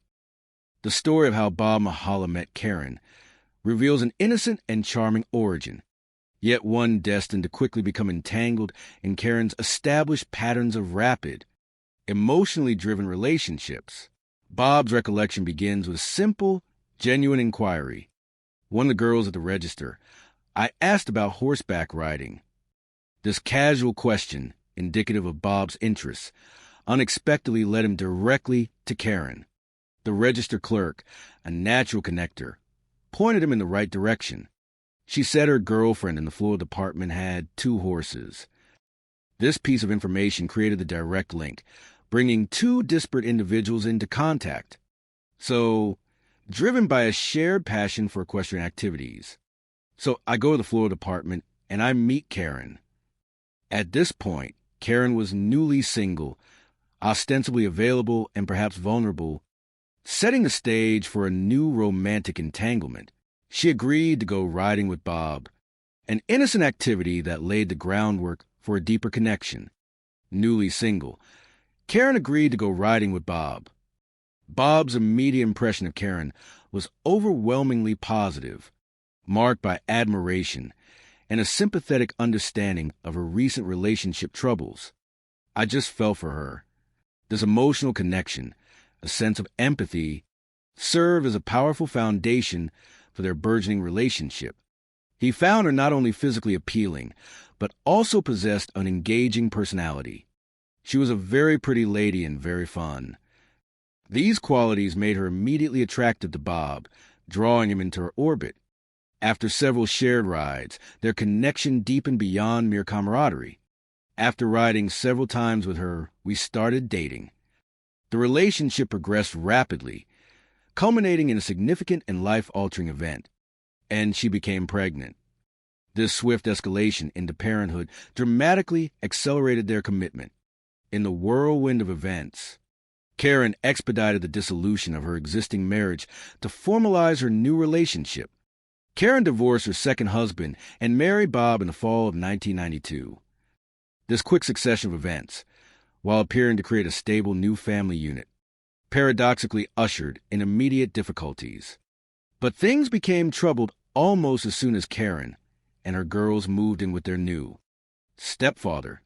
The abrupt merging of families, the sudden demands of instant fatherhood, proved to be a shock to Bob's system, quickly highlighting his unpreparedness for such immense domestic responsibility. Bob Mahala's honest and vulnerable reflection on his sudden immersion into fatherhood paints a clear picture of his emotional unpreparedness, underscoring the immediate strains that began to fracture his new marriage with Karen. I wasn't ready to be a dad. This candid admission reveals a man abruptly confronted with realities far removed from his prior. Single life, the idyllic image of fun, dating quickly replaced by the weighty responsibilities of a ready-made. Family, the realization was stark and immediate. When here I am a dad. Now I've got a family. This shift in identity, from independent bachelor to head of a household, was profound and, for Bob, overwhelming. The emotional bonds forming with Karen's children, though sweet, also solidified the permanence of his new role. These little girls look up to me. They're calling me Dad, Daddy Bob. This affectionate adoption of him as a paternal figure, while perhaps initially gratifying, also cemented the pressures he felt ill-equipped to handle, highlighting the intensity of expectations. This idyllic scene, however, was fleeting, for the familial warmth quickly dissipated under the strain of Bob's growing discomfort and eventual disillusionment. They wouldn't be calling him that for long, though. In less than a year, barely enough time to settle into their new lives, and tragically, not long after the birth of their son, Bob had reached his breaking point and made the definitive choice to abandon the marriage, marking another swift end to Karen's pursuit of a stable family unit. Bob had bailed on the marriage. I went down the street and got my own apartment, and I filed for divorce. This decisive, almost abrupt, action signaled his complete inability or unwillingness to adapt to profound responsibilities, leaving Karen once again in a familiar, precarious position. Once again, Karen was on her own with 3 kids to raise. This marked her third marital failure, a recurring pattern of brief, intense relationships culminating in solo parenthood, highlighting a cycle of instability that spoke volumes about her personal challenges and perhaps her deeper unmet needs for true partnership versus merely a provider. Despite the recurring pattern of failed relationships and the immense personal and financial struggles she faced as a single mother, Karen, in the eyes of her children, maintained a remarkable exterior of strength and devotion, shielding them from the brunt of her internal turmoil. She was very good at making sure we had everything we needed.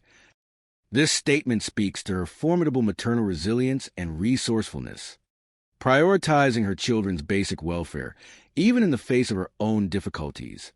Her efforts extended beyond mere material provision, reaching into the emotional sphere. She always tried her best to do special things for each of us to feel important. This proactive nurturing demonstrates a mother striving to compensate for the absence of a stable, 2-parent household, ensure her children felt valued and loved despite their unconventional family structure. The success of her protective facade was evident in her children's innocent perception, so when she was struggling, we didn't know. This poignant revelation underscores Karen's remarkable ability to compartmentalize her pain and project an image of control and happiness for her children's sake, even as she battled her own demons. Faced with the immediate practical necessity of providing for her 3 young children, Karen, who had quit her florist job soon after becoming pregnant with Bob's son, courageously took on demanding, physically arduous employment, started working at the local airport to support her children. The nature of this job was far from glamorous, a testament to her determination and willingness to do whatever it took to provide. She got a job doing baggage, loading bags on a plane. This was undeniably a temporary job, a stopgap measure to meet immediate needs, yet it ironically proved to be a surprising catalyst for a new professional ambition. But the temporary job inspired the 29-year-old to pursue a new career, the experience of working at the airport, exposing her to a world beyond her previous small town and domestic spheres, sparked a transformative vision. Working at the airport for Karen, it opened her world up, and she pursued being a travel agent. This new professional direction represented an aspirational shift, a desire for a more fulfilling and intellectually stimulating career. And it was within this very pursuit, while at school studying to become a travel agent, that she would eventually meet the man who seemed to offer the long-sought stability and true companionship, the man she finally settled down with, Paul Thompson, This seemed, at last, to be a turning point, a new chapter promising permanence and peace. Paul Thompson, the man who Karen would eventually settle down with, offered a stark contrast to her own dynamic and often turbulent life, embodying a quiet steadfastness that seemed to balance her vivaciousness. He was 6 years younger than Karen, a detail that, while not overtly significant, indicates a slight age disparity within their relationship. Paul shared a background rooted in humble, small-town America, reminiscent of Karen's own upbringing, but distinct in its geographical specifics. He had a similar small-town Midwestern upbringing. His journey began far to the north, establishing his initial roots. He was born in Blue Earth, Minnesota, and he lived in northern Iowa for the first, 13 and a half years of his life. These details situate his early life in the quiet, often introspective landscapes of the upper Midwest. However, the similarities in their humble origins diverged significantly when it came to their fundamental personalities. Although unlike Karen, he was a quiet, introverted child. This profound introversion set him apart, shaping his social experiences during his formative years. His subdued nature meant he didn't naturally seek out large social circles. So that's why I remember he didn't have as many friends in school growing up. Instead of widespread social interaction, Paul gravitated toward solitary pursuits, nurturing an internal world rich with intellect and contemplation. And yeah, I remember the majority of his time was spent in his room reading. This habit speaks to a deep intellectual curiosity and a preference for introspection over external stimulation. These quiet, diligent habits, far from being a social handicap, actually served Paul exceptionally well in his academic pursuits, laying a strong foundation for future learning. The habits served Paul well in school.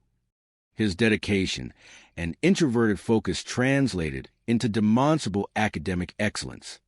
In school, he was a straight-A student. He pretty much sucked everything in. This description paints a picture of a diligent, highly intelligent individual, effortlessly absorbing knowledge, a natural scholar, despite his intellectual prowess and academic achievements. The financial realities of his upbringing meant that the conventional path to higher education was not immediately feasible. Money was tight, though. The prohibitive cost of college often forces young adults into alternative career-building avenues.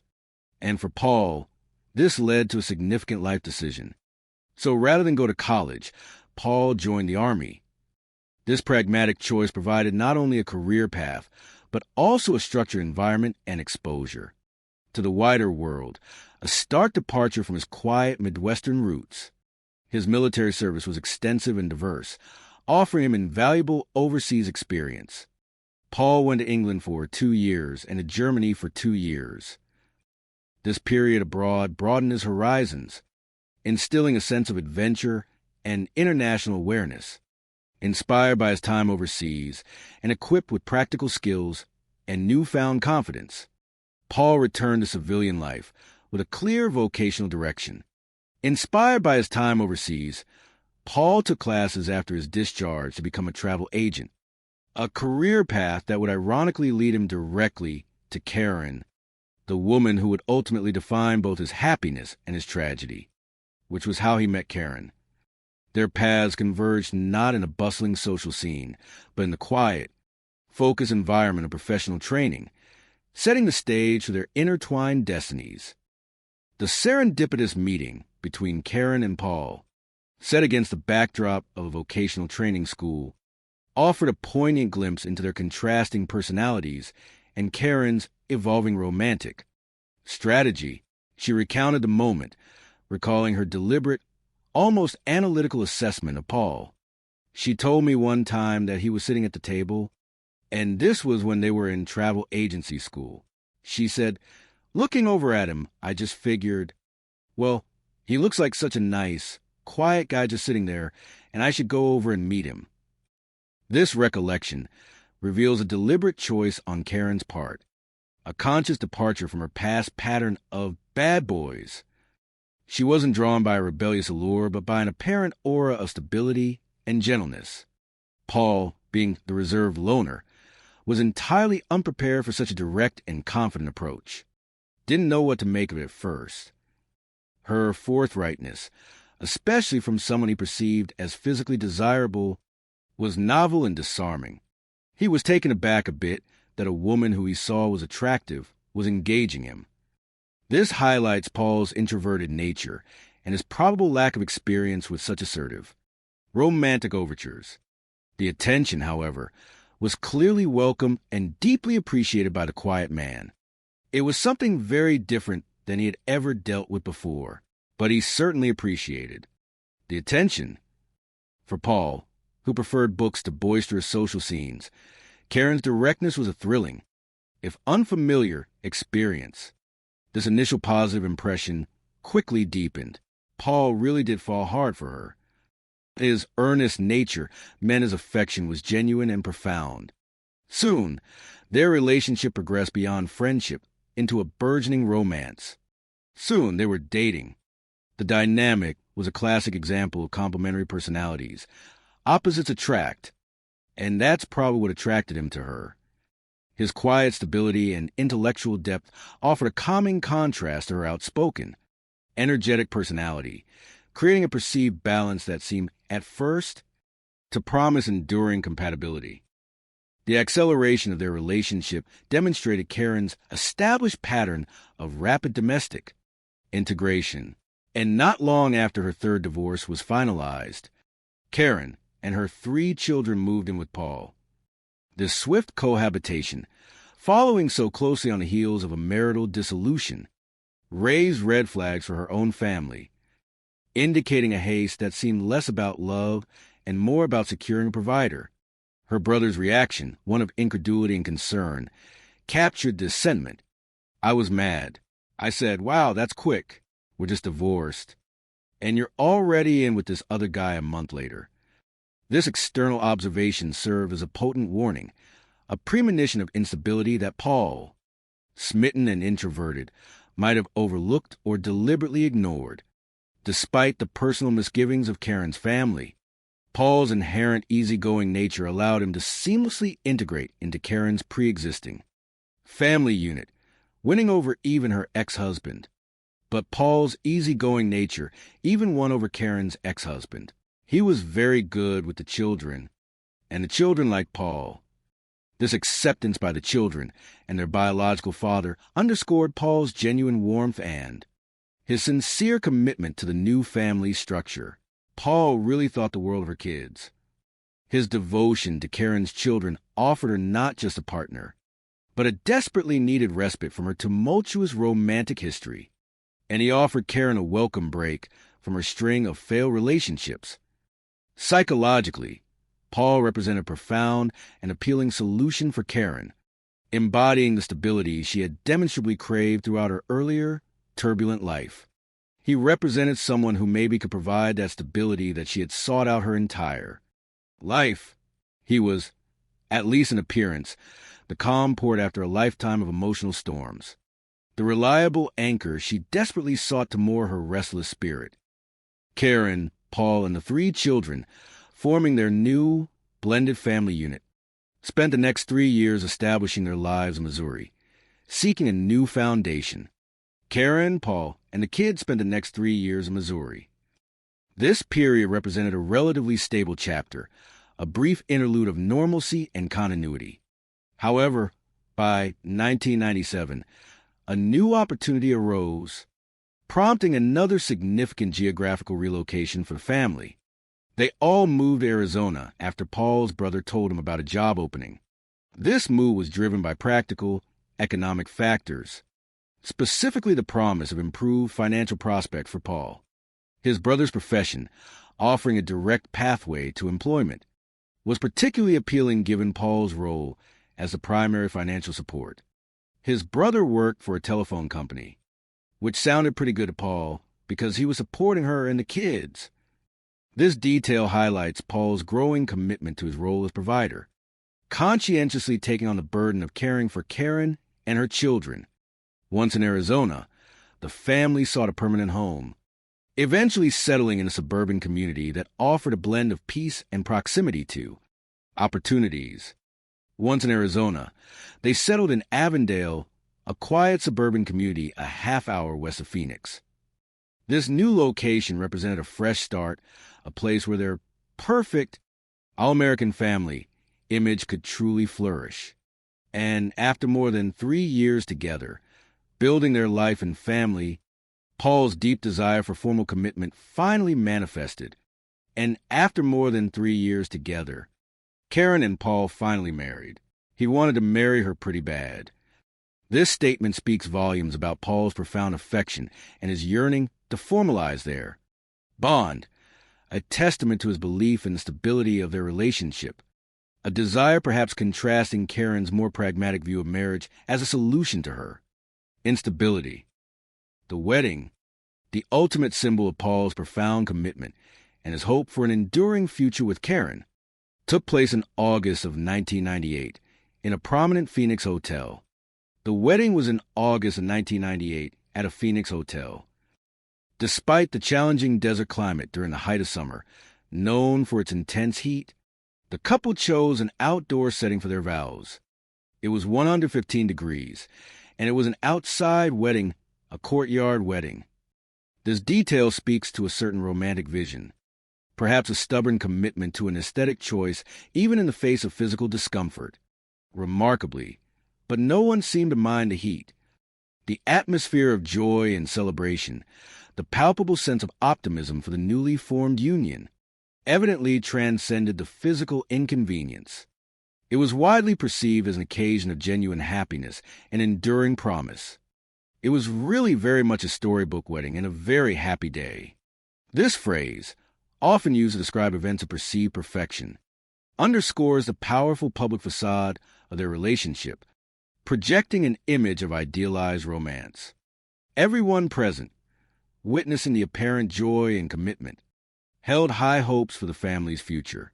Everyone saw an optimistic future for this family. This shared optimism was bolstered by tangible signs of stability and prosperity. Paul was excelling in his career, securing a solid financial foundation for his growing family. Paul was making good money in the telecommunications field, providing a bedrock of economic security. Karen, too, had seemingly found her vocational calling, a profession that aligned with her outgoing personality and passion for travel. And Karen found her dream job as a travel agent. This career allowed her natural social skills and vivaciousness to shine. A client fondly recalled her professional yet flirtatious charm. She booked several different things for me over the years, and she was a very flirtatious, fun-type person, so she was always trying to be the best deal that she could. This description subtly hints at Karen's persistent social charm, an enduring trait that could be leveraged both personally and professionally.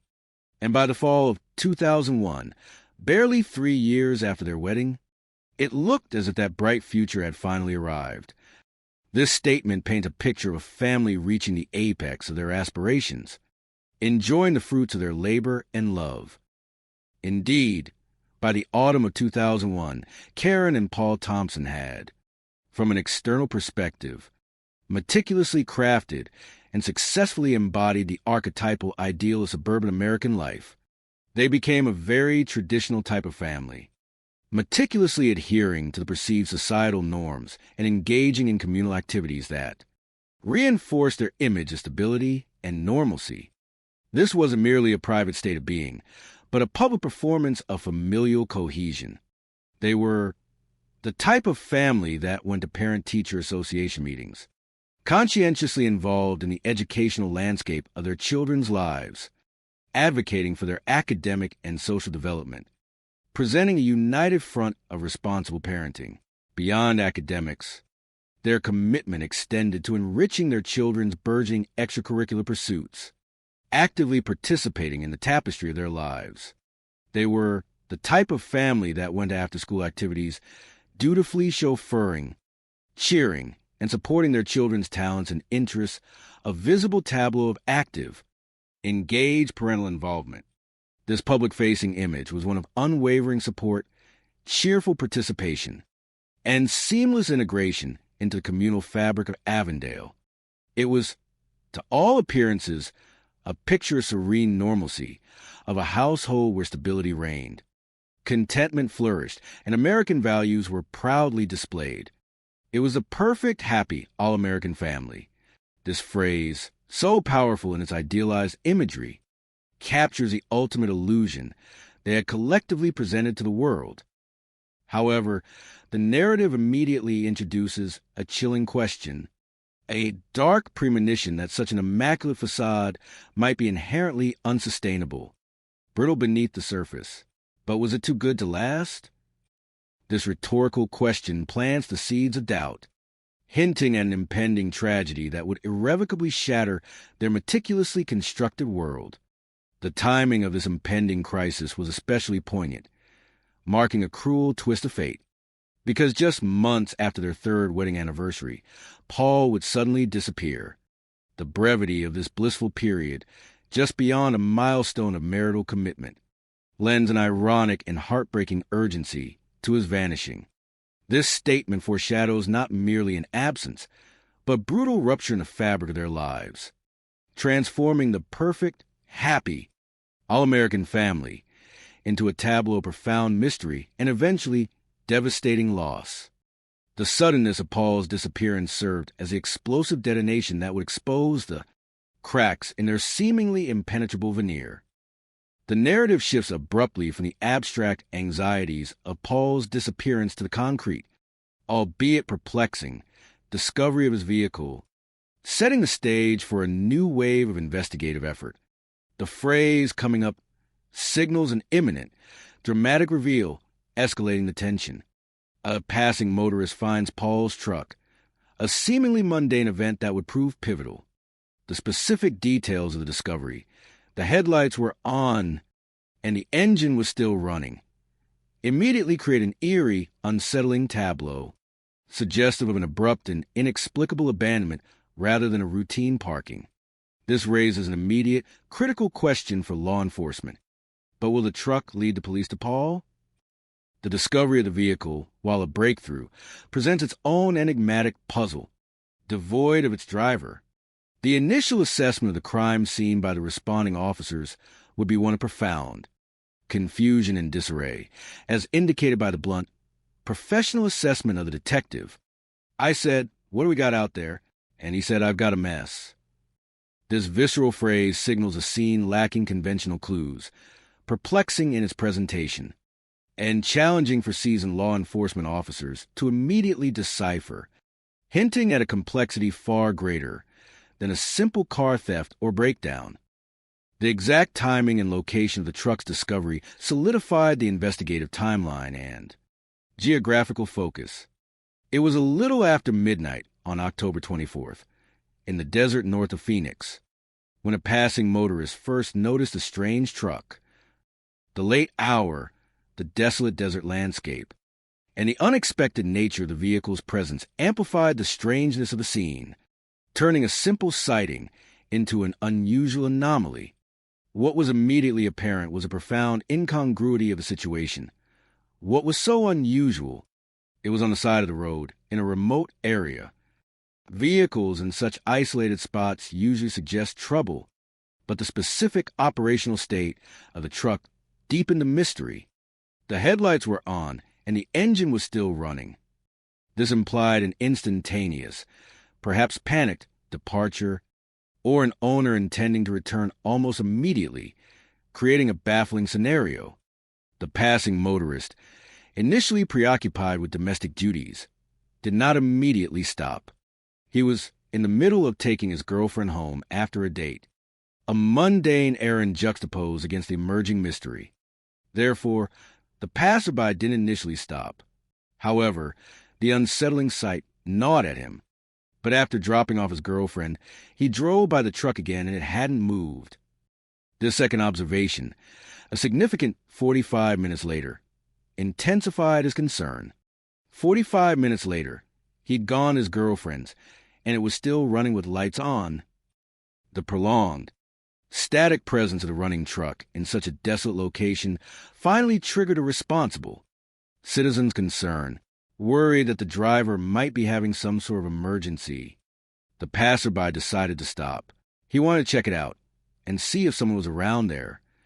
This altruistic act of checking on a stranger, a testament to community spirit, led him to a perplexing scene, but there was no one around.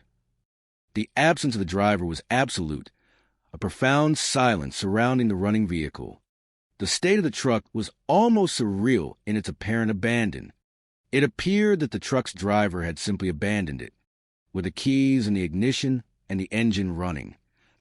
The image conjured was that of a momentary pause, as if the driver expected to return any second. The evocative phrasing captured the eerie sensation. It was just as if he had been locked away. This description speaks to a sudden, forced separation from a vehicle, as if the driver was suddenly whisked away from an open, operational truck. Puzzled by the profound strangeness of the scene and the inexplicable abandonment of a valuable vehicle in full operation, the passerby called 911.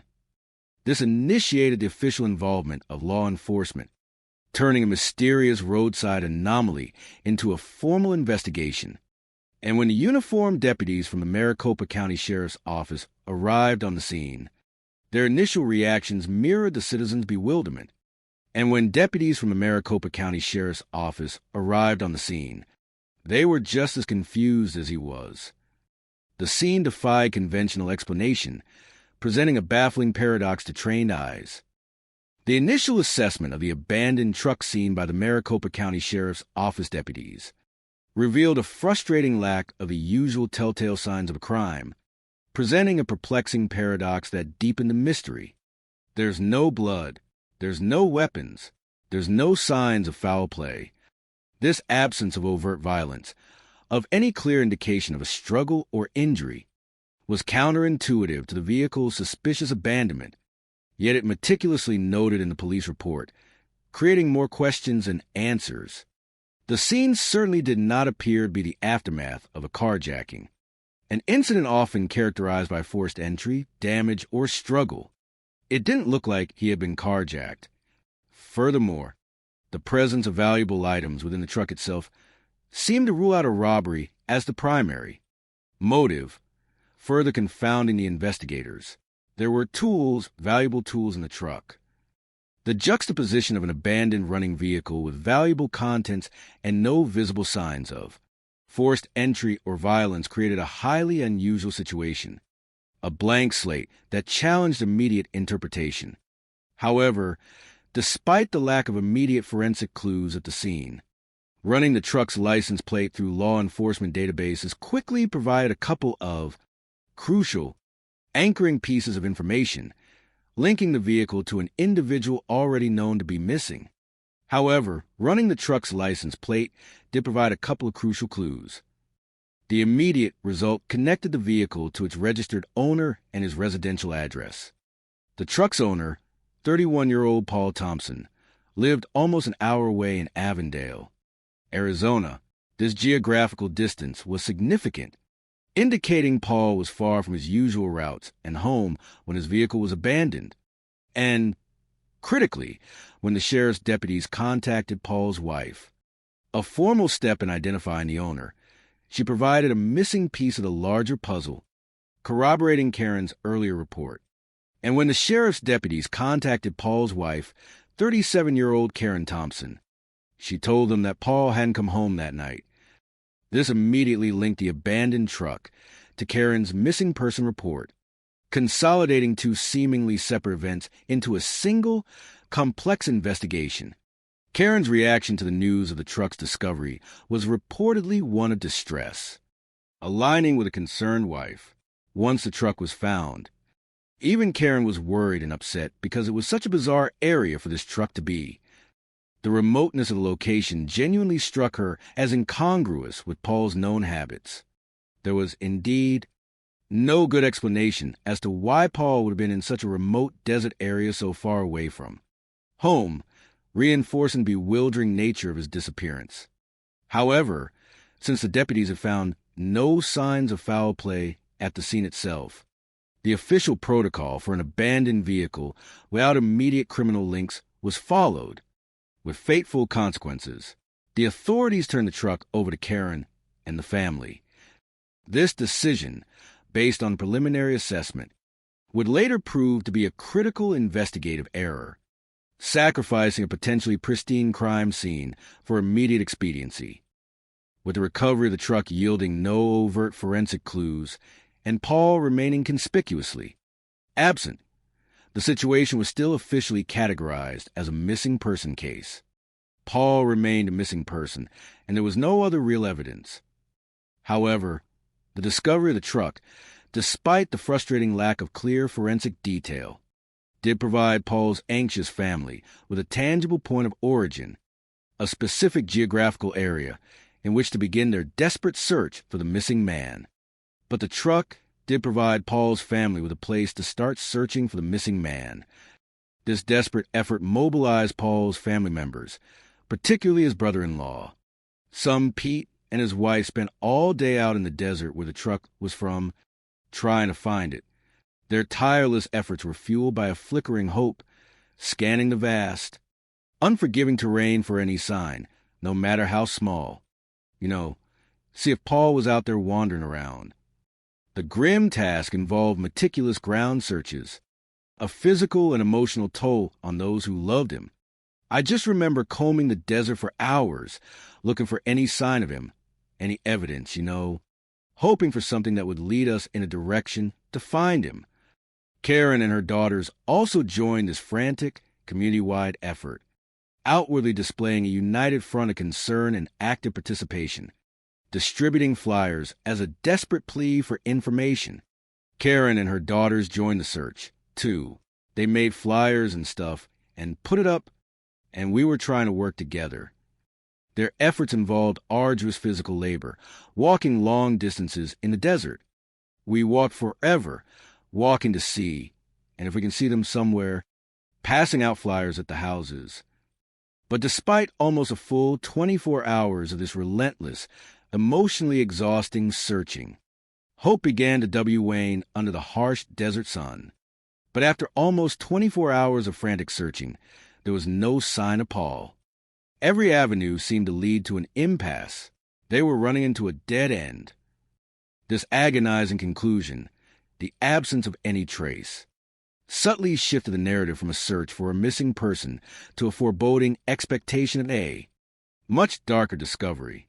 And the search for answers, though frustratingly inconclusive at this point, would soon pivot dramatically, leading investigators to another remote patch of desert, but this time to a different, more chilling sort of dead end, a discovery that would unequivocally confirm their darkest fears and expose the violent reality behind Paul's disappearance.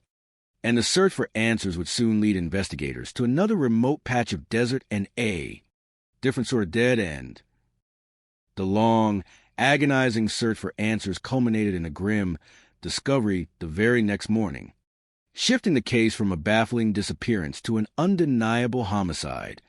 It was the morning of October 25th, the day after Karen reported Paul missing when a group was out ATV riding in the White Tank Mountains. This precise timing, barely 24 hours after the official report, underscored the swiftness with which Paul's fate was uncovered, though tragically, not in a manner anyone had hoped for. The location of the discovery was remote, yet within a recreational zone, defining its immediate challenges. The 30,000-acre park was 30 minutes north of Avondale and nearly an hour west of Ware. A passerby had found Paul's abandoned truck. This vast, rugged wilderness, known for its challenging terrain, offered both seclusion and accessibility, a contradictory reality that played a critical role in both the crime and its discovery. The descriptive detail of the landscape conveyed its unforgiving nature.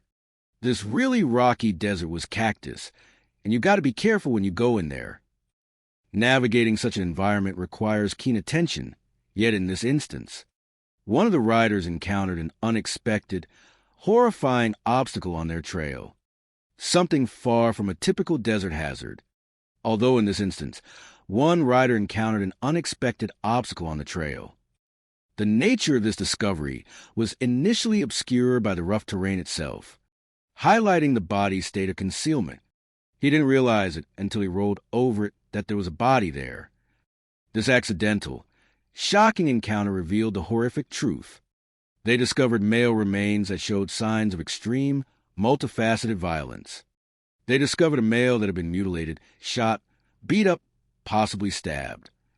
To ensure compliance with content guidelines, it is imperative to interpret mutilated as severe, numerous traumatic injuries rather than graphic disfigurement. The professional assessment of the scene was immediate and grim. It appears that he has been murdered. This unequivocal determination propelled the investigation into a full-scale homicide inquiry, instantly erasing any lingering hopes of Paul's survival. The ATV riders, having stumbled upon such a horrific scene, promptly called the authorities, setting in motion the official response to a confirmed murder. The ATV riders called the authorities, initiating the protocols for a violent crime. However, by the time the Buckeye police, the jurisdiction responsible for this remote area, arrived, the crime scene regrettably had been compromised. But by the time the Buckeye police arrived, the crime scene had little to offer in the way of clues. This contamination, a common and frustrating challenge in open, accessible outdoor settings, immediately hampered the collection of pristine forensic evidence.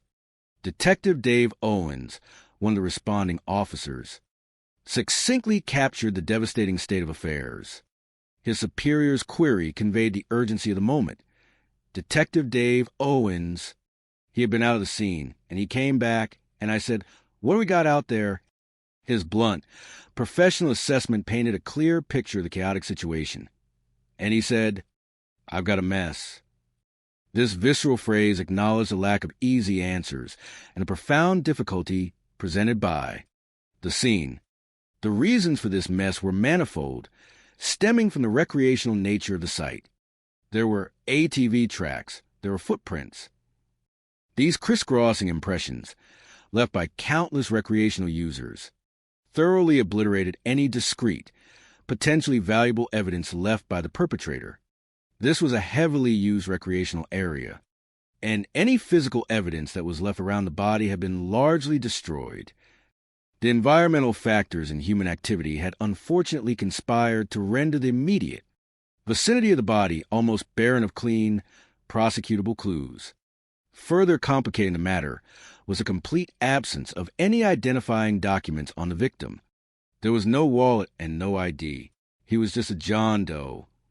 This anonymity presented a critical first challenge: to determine the identity of the deceased before any meaningful investigation into his killer could proceed. Therefore, the task of identification was immediately transferred to specialized forensic personnel. So, it really boils down to having to go to the medical examiner's office, collect the fingerprints, and try to run through a system, and that's going to take time. This painstaking process, though standard, injected a necessary delay into the already urgent timeline of the murder investigation, forcing patience while basic identity was established. Beyond the vital task of identification, the autopsy, performed by the medical examiner, delivered the horrific and definitive details of the victim's demise, painting a grim portrait of extreme violence. And in addition to the fingerprints, the autopsy revealed just how their John Doe had died. The sheer brutality and intensity of the attack were staggering, surpassing ordinary acts of aggression. There were 61 separate blows to the head. This horrifying numerical detail, a metric of extreme, sustained violence, left no doubt about the perpetrator's intent to cause maximum trauma. The primary mechanism of this particular trauma was clearly established: blunt force trauma, which fractured his skull. This indicates repeated forceful impacts with an object, leading to devastating cranial injuries. However, these horrific head injuries, though life-ending in themselves, were tragically only the beginning of the assault. The medical examination further revealed a pattern of varied and sustained attacks. They found stab wounds. They found 3 separate gunshot wounds, one to his back. The combination of blunt force trauma, sharp force trauma, stabbing, and projectile wounds, gunshots, particularly one entering from the victim's back, underscored a prolonged and exceptionally brutal assault. The presence of a gunshot wound to the back specifically provided a crucial piece of forensic information for investigators, immediately refuting any potential claim of self-defense on the part of the killer, as it suggests the victim was attempting to flee or was incapacitated. This confluence of extreme violence unequivocally told the investigators at least one profound truth about the victim and his killer. Somebody really hated that guy.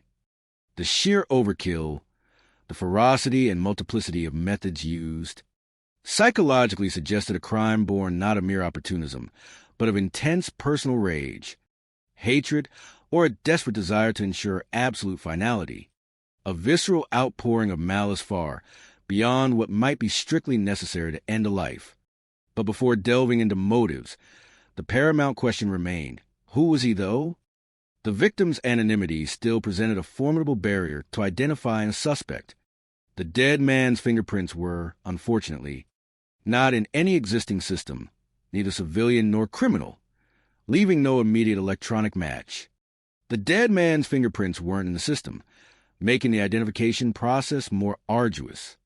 However, in this barren landscape of clues, the killer, perhaps in their haste or overconfidence, had left behind a singular, potentially crucial piece of identification on the victim. But the killer had left behind a potentially important clue. This critical detail, an intimate personal effect, became the new hope for identification. The only thing that could possibly identify him is his wedding ring that he was wearing, which had 3 diamonds that were in a diagonal pattern. The distinctiveness of this particular design, 3 diamonds arranged diagonally, offer precise, memorable identifier in hopes of leveraging this unique item. The investigators searched the database of recent missing persons reports, casting a wider net based on unusual personal effects. This was their best strategy to connect a nameless body to a living family. That's where you're going to be able to possibly pull something up. And their meticulous search soon yielded a potential, heartbreaking match. And they soon came across a potential match. The body seems to line up with a missing person that had gone missing a few days prior, named Paul Thompson. This critical connection provided the long-awaited identity to their John Doe, turning a nameless victim into a known individual whose disappearance Karen Thompson had reported. By that very evening, armed with the harrowing knowledge of the victim's identity and the brutal circumstances of his death, the Buckeye detective, carrying the grim burden of delivering such news, was knocking on Karen Thompson's door. By that evening, the Buckeye detective was knocking on Karen's door. His objective was clear: to officially identify Paul's body and, in the process, to meticulously observe Karen's reaction. The urgency was palpable. They were very anxious to talk to the person who reported him missing, as Paul's wife would be their immediate source for verifying the unique ring and assessing the dynamics of his recent life. Karen, seemingly understanding the gravity of the visit, appeared cooperative, even eager to engage. Karen appeared more than willing to talk to him, too. Her initial demeanor suggested an open, helpful stance. Karen seemed very forthright about her husband's disappearance. She reiterated her genuine concern for Paul, echoing her previous statements about his uncharacteristic absence and the inherent danger it implied. She told police that she felt that something went wrong, that something is wrong with her husband, that this was not like him, that he was in danger. The police, now possessing far more information than they revealed, strongly suspected she was tragically correct, confirming their own internal assessment that Paul had indeed been in grave danger. However, adhering to careful investigative tactics, for the moment, the police didn't reveal why. They deliberately withheld the full, horrific truth of Paul's discovery. They didn't tell her that they had found Paul's body. Instead, they offered a vague, non-committal explanation for their visit, a subtle psychological probe designed to observe her reaction to the partial truth. All they told her is that they had spoken with someone who had information, This veiled disclosure served to maintain a tactical advantage, keeping Karen off balance and allowing her to potentially expose inconsistencies. However, the detective did pose a specific, targeted question to verify the victim's identity definitively, subtly steering the conversation towards a crucial piece of evidence found on the body. However, the detective did ask her about any jewelry Paul might have been wearing. Karen's precise response to this query proved critical. She described a very unique design on that wedding ring. It was then that investigators were able to deduce that the body that they had found in the desert, covered with ATV tracks and shrouded in dirt, was the missing Paul Thompson. Her accurate description of the distinct wedding ring, 3 diamonds in a diagonal pattern, irrefutably confirmed the identity of the John Doe. But when the detective, now confident in the identification, cautiously shared this grim suspicion with Karen, expecting a wave of natural, profound grief, a strange thing happened. Her reaction defied conventional expectations of a grieving spouse. She was very weirdly unemotional. This detachment and absence of the expected emotional breakdown immediately triggered an internal alarm for the experienced police officers, serving as the first profound psychological red flag about Karen herself, turning suspicion away from an unknown perpetrator to the grieving widow. Karen's eerily unemotional response upon being informed of Paul's likely demise left a chilling impression, provoking immediate internal scrutiny from the investigating officers. The profound question hung heavy in the air, a fundamental query in criminal psychology. Was Karen simply in shock, or was it something more? Acute shock can certainly manifest as emotional numbness, a temporary inability to process devastating news. Yet, everyone grieves differently, a truth acknowledged by seasoned detectives who understand the wide spectrum of human reactions to trauma. However, Karen's specific detachment went beyond the range of typical shock for an allegedly loving wife, becoming a significant, resonating alarm bell for police. The observation that Karen seemed so unemotional and detached raised a fundamental psychological concern, signaling a potential disconnect between her external presentation and the expected internal grief, suggesting a chilling absence of the empathy or distress that normally accompanies such a catastrophic loss. Adding to this unnerving emotional detachment, equally alarming, when the detective began probing for details about the couple's marriage, Karen became defensive. This shift from guarded cooperation to explicit defensiveness immediately caught the detectives' attention, instead of offering insight into her relationship with Paul. A common aspect of aiding a murder investigation, Karen adopted an aggressive, preemptive posture. Karen says, "I know what you're trying to go for, but there weren't any problems in our marriage. We weren't having affairs." Her swift and emphatic denial, explicitly addressing potential marital infidelity even before it was directly leveled as in accusation by the detective, served as a psychological signal of concealment, a deliberate attempt to steer the narrative away from uncomfortable truths. In fact, Karen went further, confidently asserting Paul's unwavering faithfulness, even going so far as to subtly disparage her deceased husband's character in the process. In fact, Karen said she was sure Paul had been faithful to her. In her words, "He's so boring. He would never have the energy or the drive to cheat." This astonishing character assassination of her recently murdered husband, couched in seemingly innocent dismissal, was not only bizarrely timed but also deeply disrespectful to Paul's memory. The detective's internal reaction was one of profound shock and discomfort. Her husband's dead, and she's picking him apart. That was very jarring for police. This cold, analytical dissection of Paul's personality by his own wife, especially at such a sensitive juncture, deeply intensified the police's suspicions, reinforcing the belief that her emotions were entirely disingenuous. The glaring hypocrisy of Karen's denials became starkly apparent when the questioning turned, not to Paul's fidelity, but to her own Although when asked if she cheated, Karen quickly changed her tune. This abrupt shift in her narrative, moving from staunch denial to an almost defiant declaration, underscored her manipulative nature. Instead of directly addressing the question of her own infidelity, she artfully diverted, implying that her marital sex life with Paul was too vibrant to necessitate extramarital adventures. A subtle and clever way to address the query without outright confession. Despite the quirks in the relationship, Karen professed to police that they had a very active and very enjoyable sex life. Whether this statement held any truth or was a further psychological maneuver, her attitude towards Paul, disparaging his character one moment, defending her fidelity with a boast about their intimacy the next, left a profoundly unsettling impression on the detective. Karen's attitude about Paul struck the detective as odd. This emotional inconsistency, the dissonance between her words and the gravity of the situation, raised further red flags. And Karen's shifting narrative about Paul was not the only thing that caught the detectives' attention or further deepened his unease. And that wasn't the only thing that caught his attention either.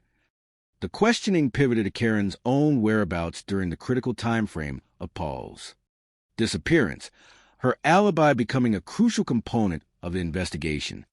When they asked Karen to pin down her own whereabouts for the time that Paul went missing, she said that she was with a friend by the name of Steve.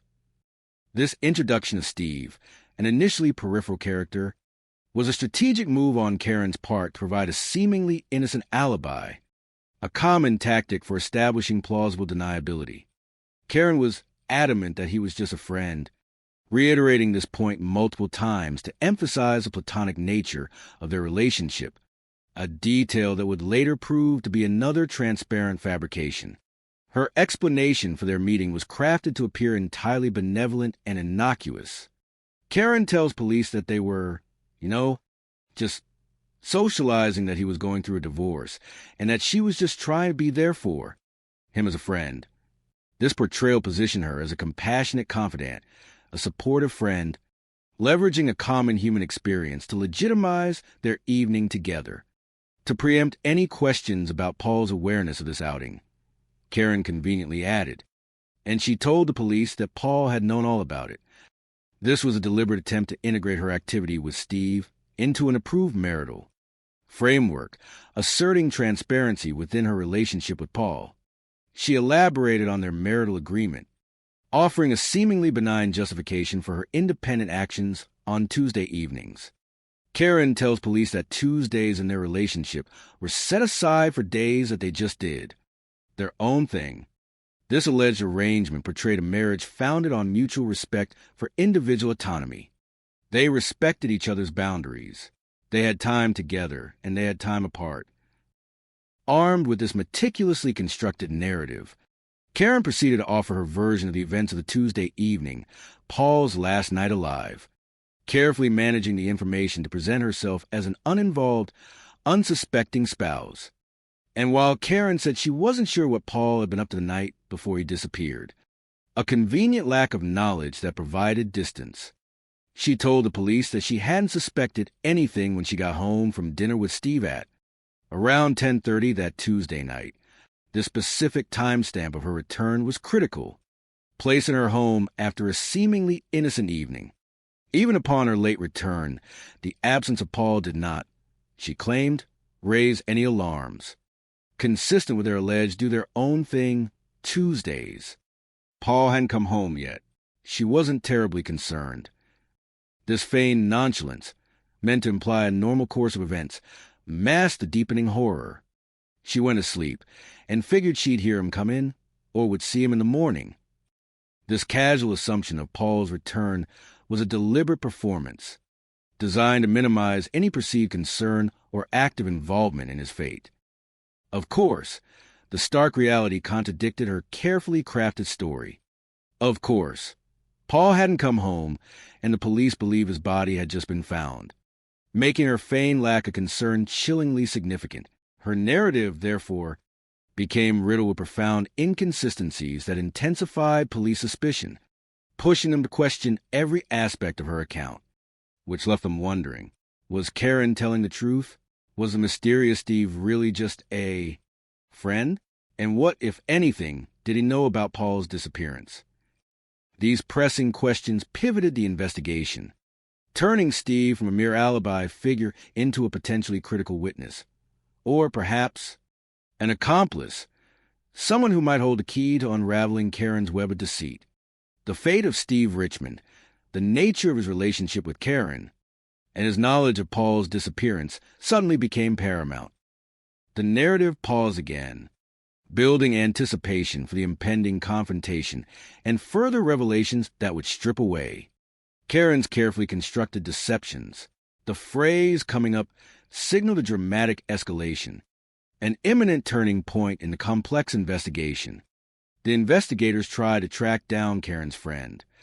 The initial pursuit of Steve, however, immediately encountered a significant and highly suspicious obstacle, one that immediately cast doubt on Karen's depiction of their relationship. He's left the county. He's left the state. This abrupt flight, a classic indicator of evasion and potential guilt, intensified police suspicion about Steve's role and the true nature of his involvement with Karen. Beyond identifying this mysterious friend, the investigators were poised to uncover a profound and sinister motive, one rooted in material gain, and they uncover a possible motive. The specific monetary figure attached to this motive was staggering, underscoring its potential power to drive a desperate act. The amount added up to over $600,000. This vast sum, looming over Paul's brutal murder, strongly suggested a calculated act of avarice, painting a dark psychological portrait of a killer motivated by greed, rather than mere passion. By the afternoon of October 27, 2001, the pressure on the investigators had become immense.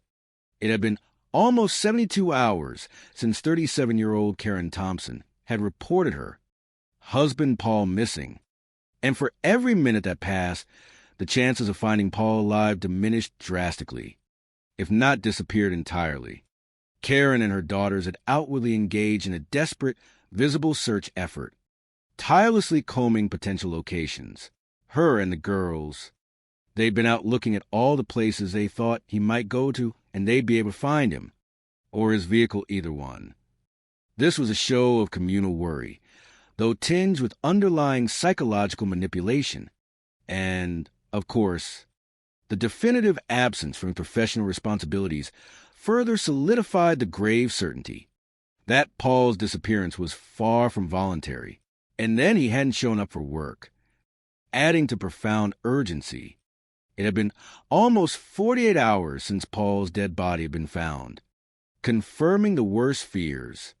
A tragic discovery made barely a half hour from the family's home in Avondale, Arizona.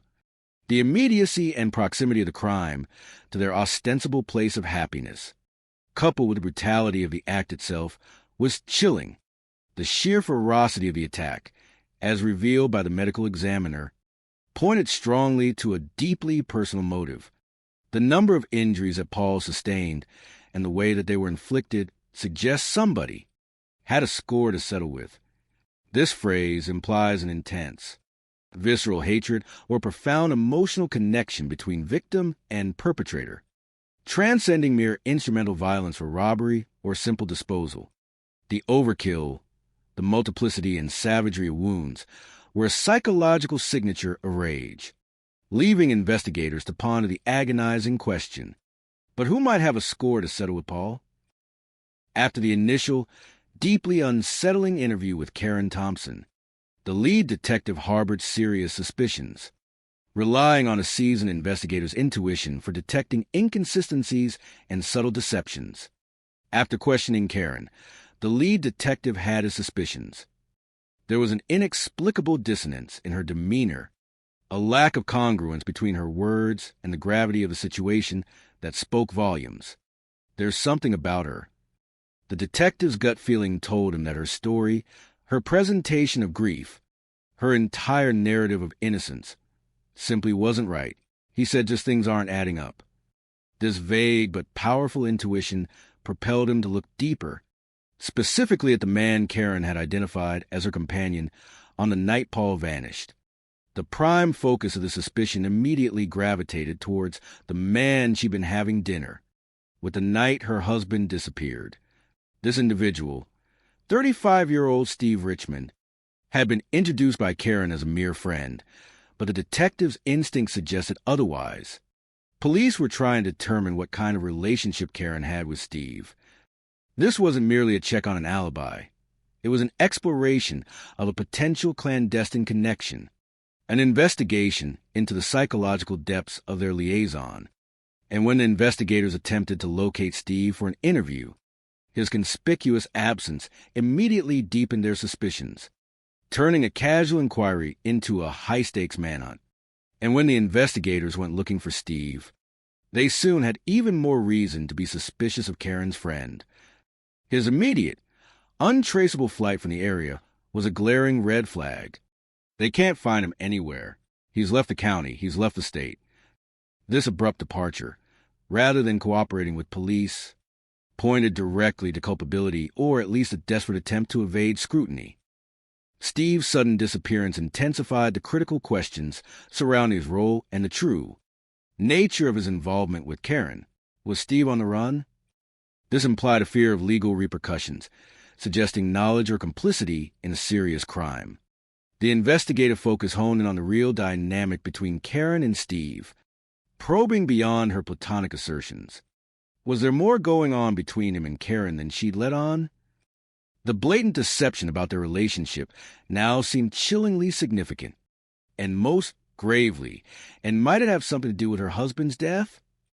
Steve's flight immediately suggested a direct link to the escalating murder investigation, transforming him into a person of extreme interest. While investigators painstakingly tried to track down the elusive Steve, other elements of the complex case moved forward, revealing another profound and sinister piece of the puzzle, a powerful financial motive.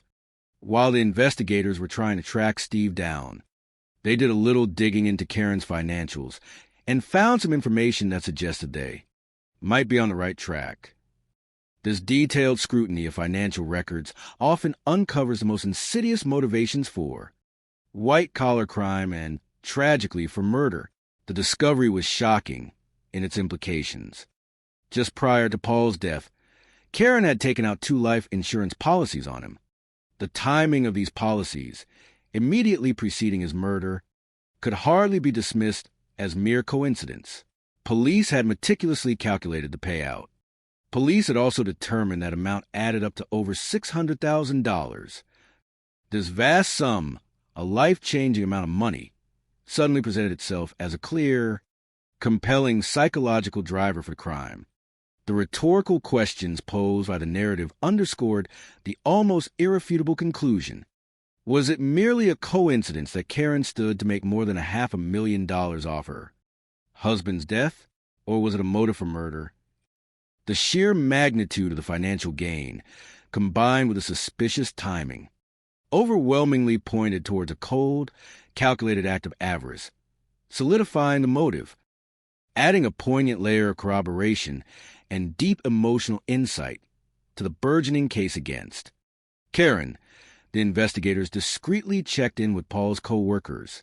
These colleagues, often privy to a person's daily confidences and unspoken struggles, unexpectedly added another piece to the puzzle. Their testimonies painted a stark picture of a troubled man living under a veneer of domestic harmony. Paul knew his marriage was in trouble.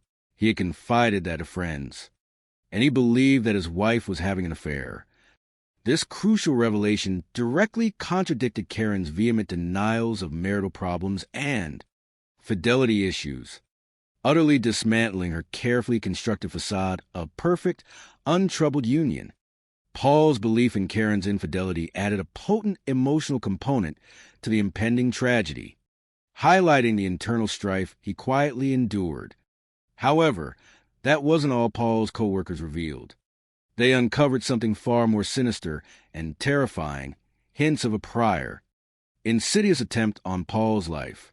However, that wasn't all Paul's co-workers told the police. They start hearing some very strange stories about what had been happening to Paul eating up until his dad. These anecdotes spoke to a pervasive sense of unease and alarming occurrences preceding Paul's death. Specifically, several weeks earlier, while Paul was at work, he bit into a tuna sandwich that he had for lunch, and out of the sandwich oozed mercury that would have been lethal had he swallowed it. This chilling account, a clear act of attempted poisoning, suddenly elevated the case from an ambiguous disappearance to a pattern of premeditated violence. The deliberate placement of a deadly poison, a silent and insidious weapon, painted a terrifying picture of a perpetrator driven by a cold, calculating malevolence, striking at their victim from within the sanctity of their daily routine. The discovery of mercury in Paul's sandwich immediately raised critical questions about its origin and intent, questions that, tragically, Paul himself initially sought to answer with a mundane explanation. But how had the deadly poison gotten into the sandwich? This was the primary and chilling puzzle. According to his co-workers, Paul had considered a remote, impersonal source for contamination, demonstrating a fundamental innocence about the immediate danger he faced. Paul had wondered if someone had tampered with a can of tuna at the factory. This suggested Paul's belief that it was an industrial accident, an act of sabotage far removed from his personal life. He even took a step to address this perceived industrial tampering, though his follow-through was curtailed by an underestimation of the gravity of the situation. Paul did contact the manufacturer, but he didn't leave a message because he thought it would be too much hassle. This seemingly trivial oversight, a reluctance to engage in what he perceived as bureaucracy, underscores his naivete and tragically delayed recognition of a far more sinister plot, a pattern that criminal psychologists often observe in victims of close proximity violence. But for investigators, the hassle explanation begged another, far more insidious question. But was there another explanation, one that hit much closer to home? The possibility of a deliberate, personal attack, perpetrated by someone intimately involved in his life, suddenly gained chilling credibility. In a moment of dark, almost prescient humor within the casual setting of the break room at work, Paul himself had jokingly, yet prophetically, voiced this very suspicion, unknowingly giving voice to his impending doom. In the break room at work, Paul had laughed it off. Paul made the comment, "Karen made the sandwich when he was just trying to get rid of me." This seemingly light-hearted, offhand remark, made weeks before his murder, was now imbued with terrifying, tragic significance, transforming dark humor into a chilling prophecy, and providing investigators with a clear psychological link between the poisoning attempt and Karen. But now that Paul had been murdered, the investigators wondered if it was possible. This grim realization solidified the connection, painting a portrait of Karen as a methodical, relentless perpetrator.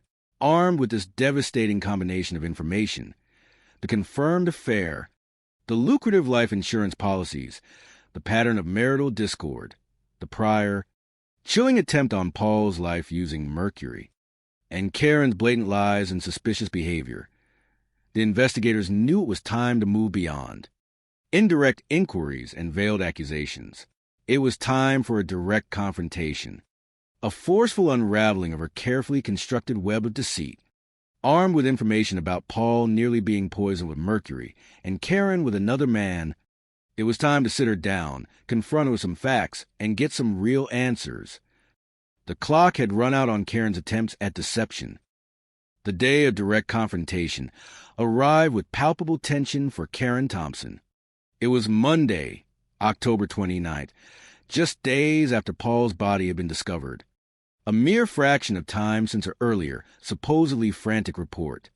Karen was at home, not alone, but with her brother Vernon, who had recently traveled from Missouri to offer support. Karen was at home with her brother Vernon, who'd recently arrived from Missouri. His arrival was prompted by Karen's news of Paul's death, a call that conveyed profound shock and sadness. She called me and said, "Well, they found him," and she told me what had happened. So I loaded up and went to Phoenix right away. His presence suggested family solidarity, a comforting buffer for Karen. Ironically, and with chilling foresight, They were in the living room, looking over Paul's insurance paperwork, when the investigators knocked on the door.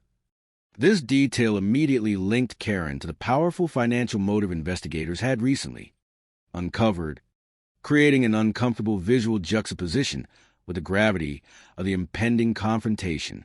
Vernon recounted the dramatic entry of law enforcement, an unmissable display of official authority. I went to the door. When I opened up the door, there were 5 or 6 police officers and detectives. The sheer number of officers, combined with their readiness, communicated the seriousness of the situation. All had guns pointing at me. This show of force, though perhaps standard procedure for a high-stakes warrant, undoubtedly added to the dramatic impact for Vernon. The investigators, wasting no time, clearly communicated their authority and intent. The investigators ordered Karen and her brother out of the house. They brandished a legal document that authorized their intrusive presence. They had papers with them, and they showed them Karen, and she said, "This is a search warrant." This legal mandate allowed them to thoroughly comb the residence for further evidence linking Karen to the murder, while one team of investigators meticulously worked inside, and while one team of investigators went inside to look for evidence, another simultaneously ensured Karen's immediate isolation and direct questioning. Another loaded Karen in the back of a patrol car and took her in for questioning. Despite the overwhelming and intimidating display of law enforcement force, Karen, as observed by her brother Vernon, maintained an unnerving composure, a facade of calm that belied the gravity of the situation. That spooked me, but she kept a cool head. Her ability to control her outward emotional response in such a high-stress environment was remarkable, hinting at a strong, perhaps psychopathic, self-control under duress, a trait often observed in individuals with a profoundly disconnected emotional state. Her apparent lack of worry, even as she was being taken for interrogation, indicated a profound overconfidence in her ability to evade justice. And she didn't act like she was too worried when they let her out of the car, whether they're not going to find anything. This casual dismissal of the police's capabilities spoke volumes about her manipulative mindset. However, Karen had indeed spoken far too soon. Inside the house, while she was being transported, the investigative team meticulously uncovered further evidence that undeniably pointed to a powerful financial motive for Paul's murder. Had she spoken too soon, inside the house the investigators uncovered more evidence that pointed to a possible financial motive. A deep dive into her personal financial history revealed a staggering, unsustainable level of indebtedness. Looking through the financial records of Paul and Karen, they determined that she had run up $40,000 or $50,000 worth of credit card debt. This crippling debt provided a stark, urgent financial pressure point, offering a compelling explanation for her actions when viewed alongside the massive life insurance policies. The connection was clear and chillingly obvious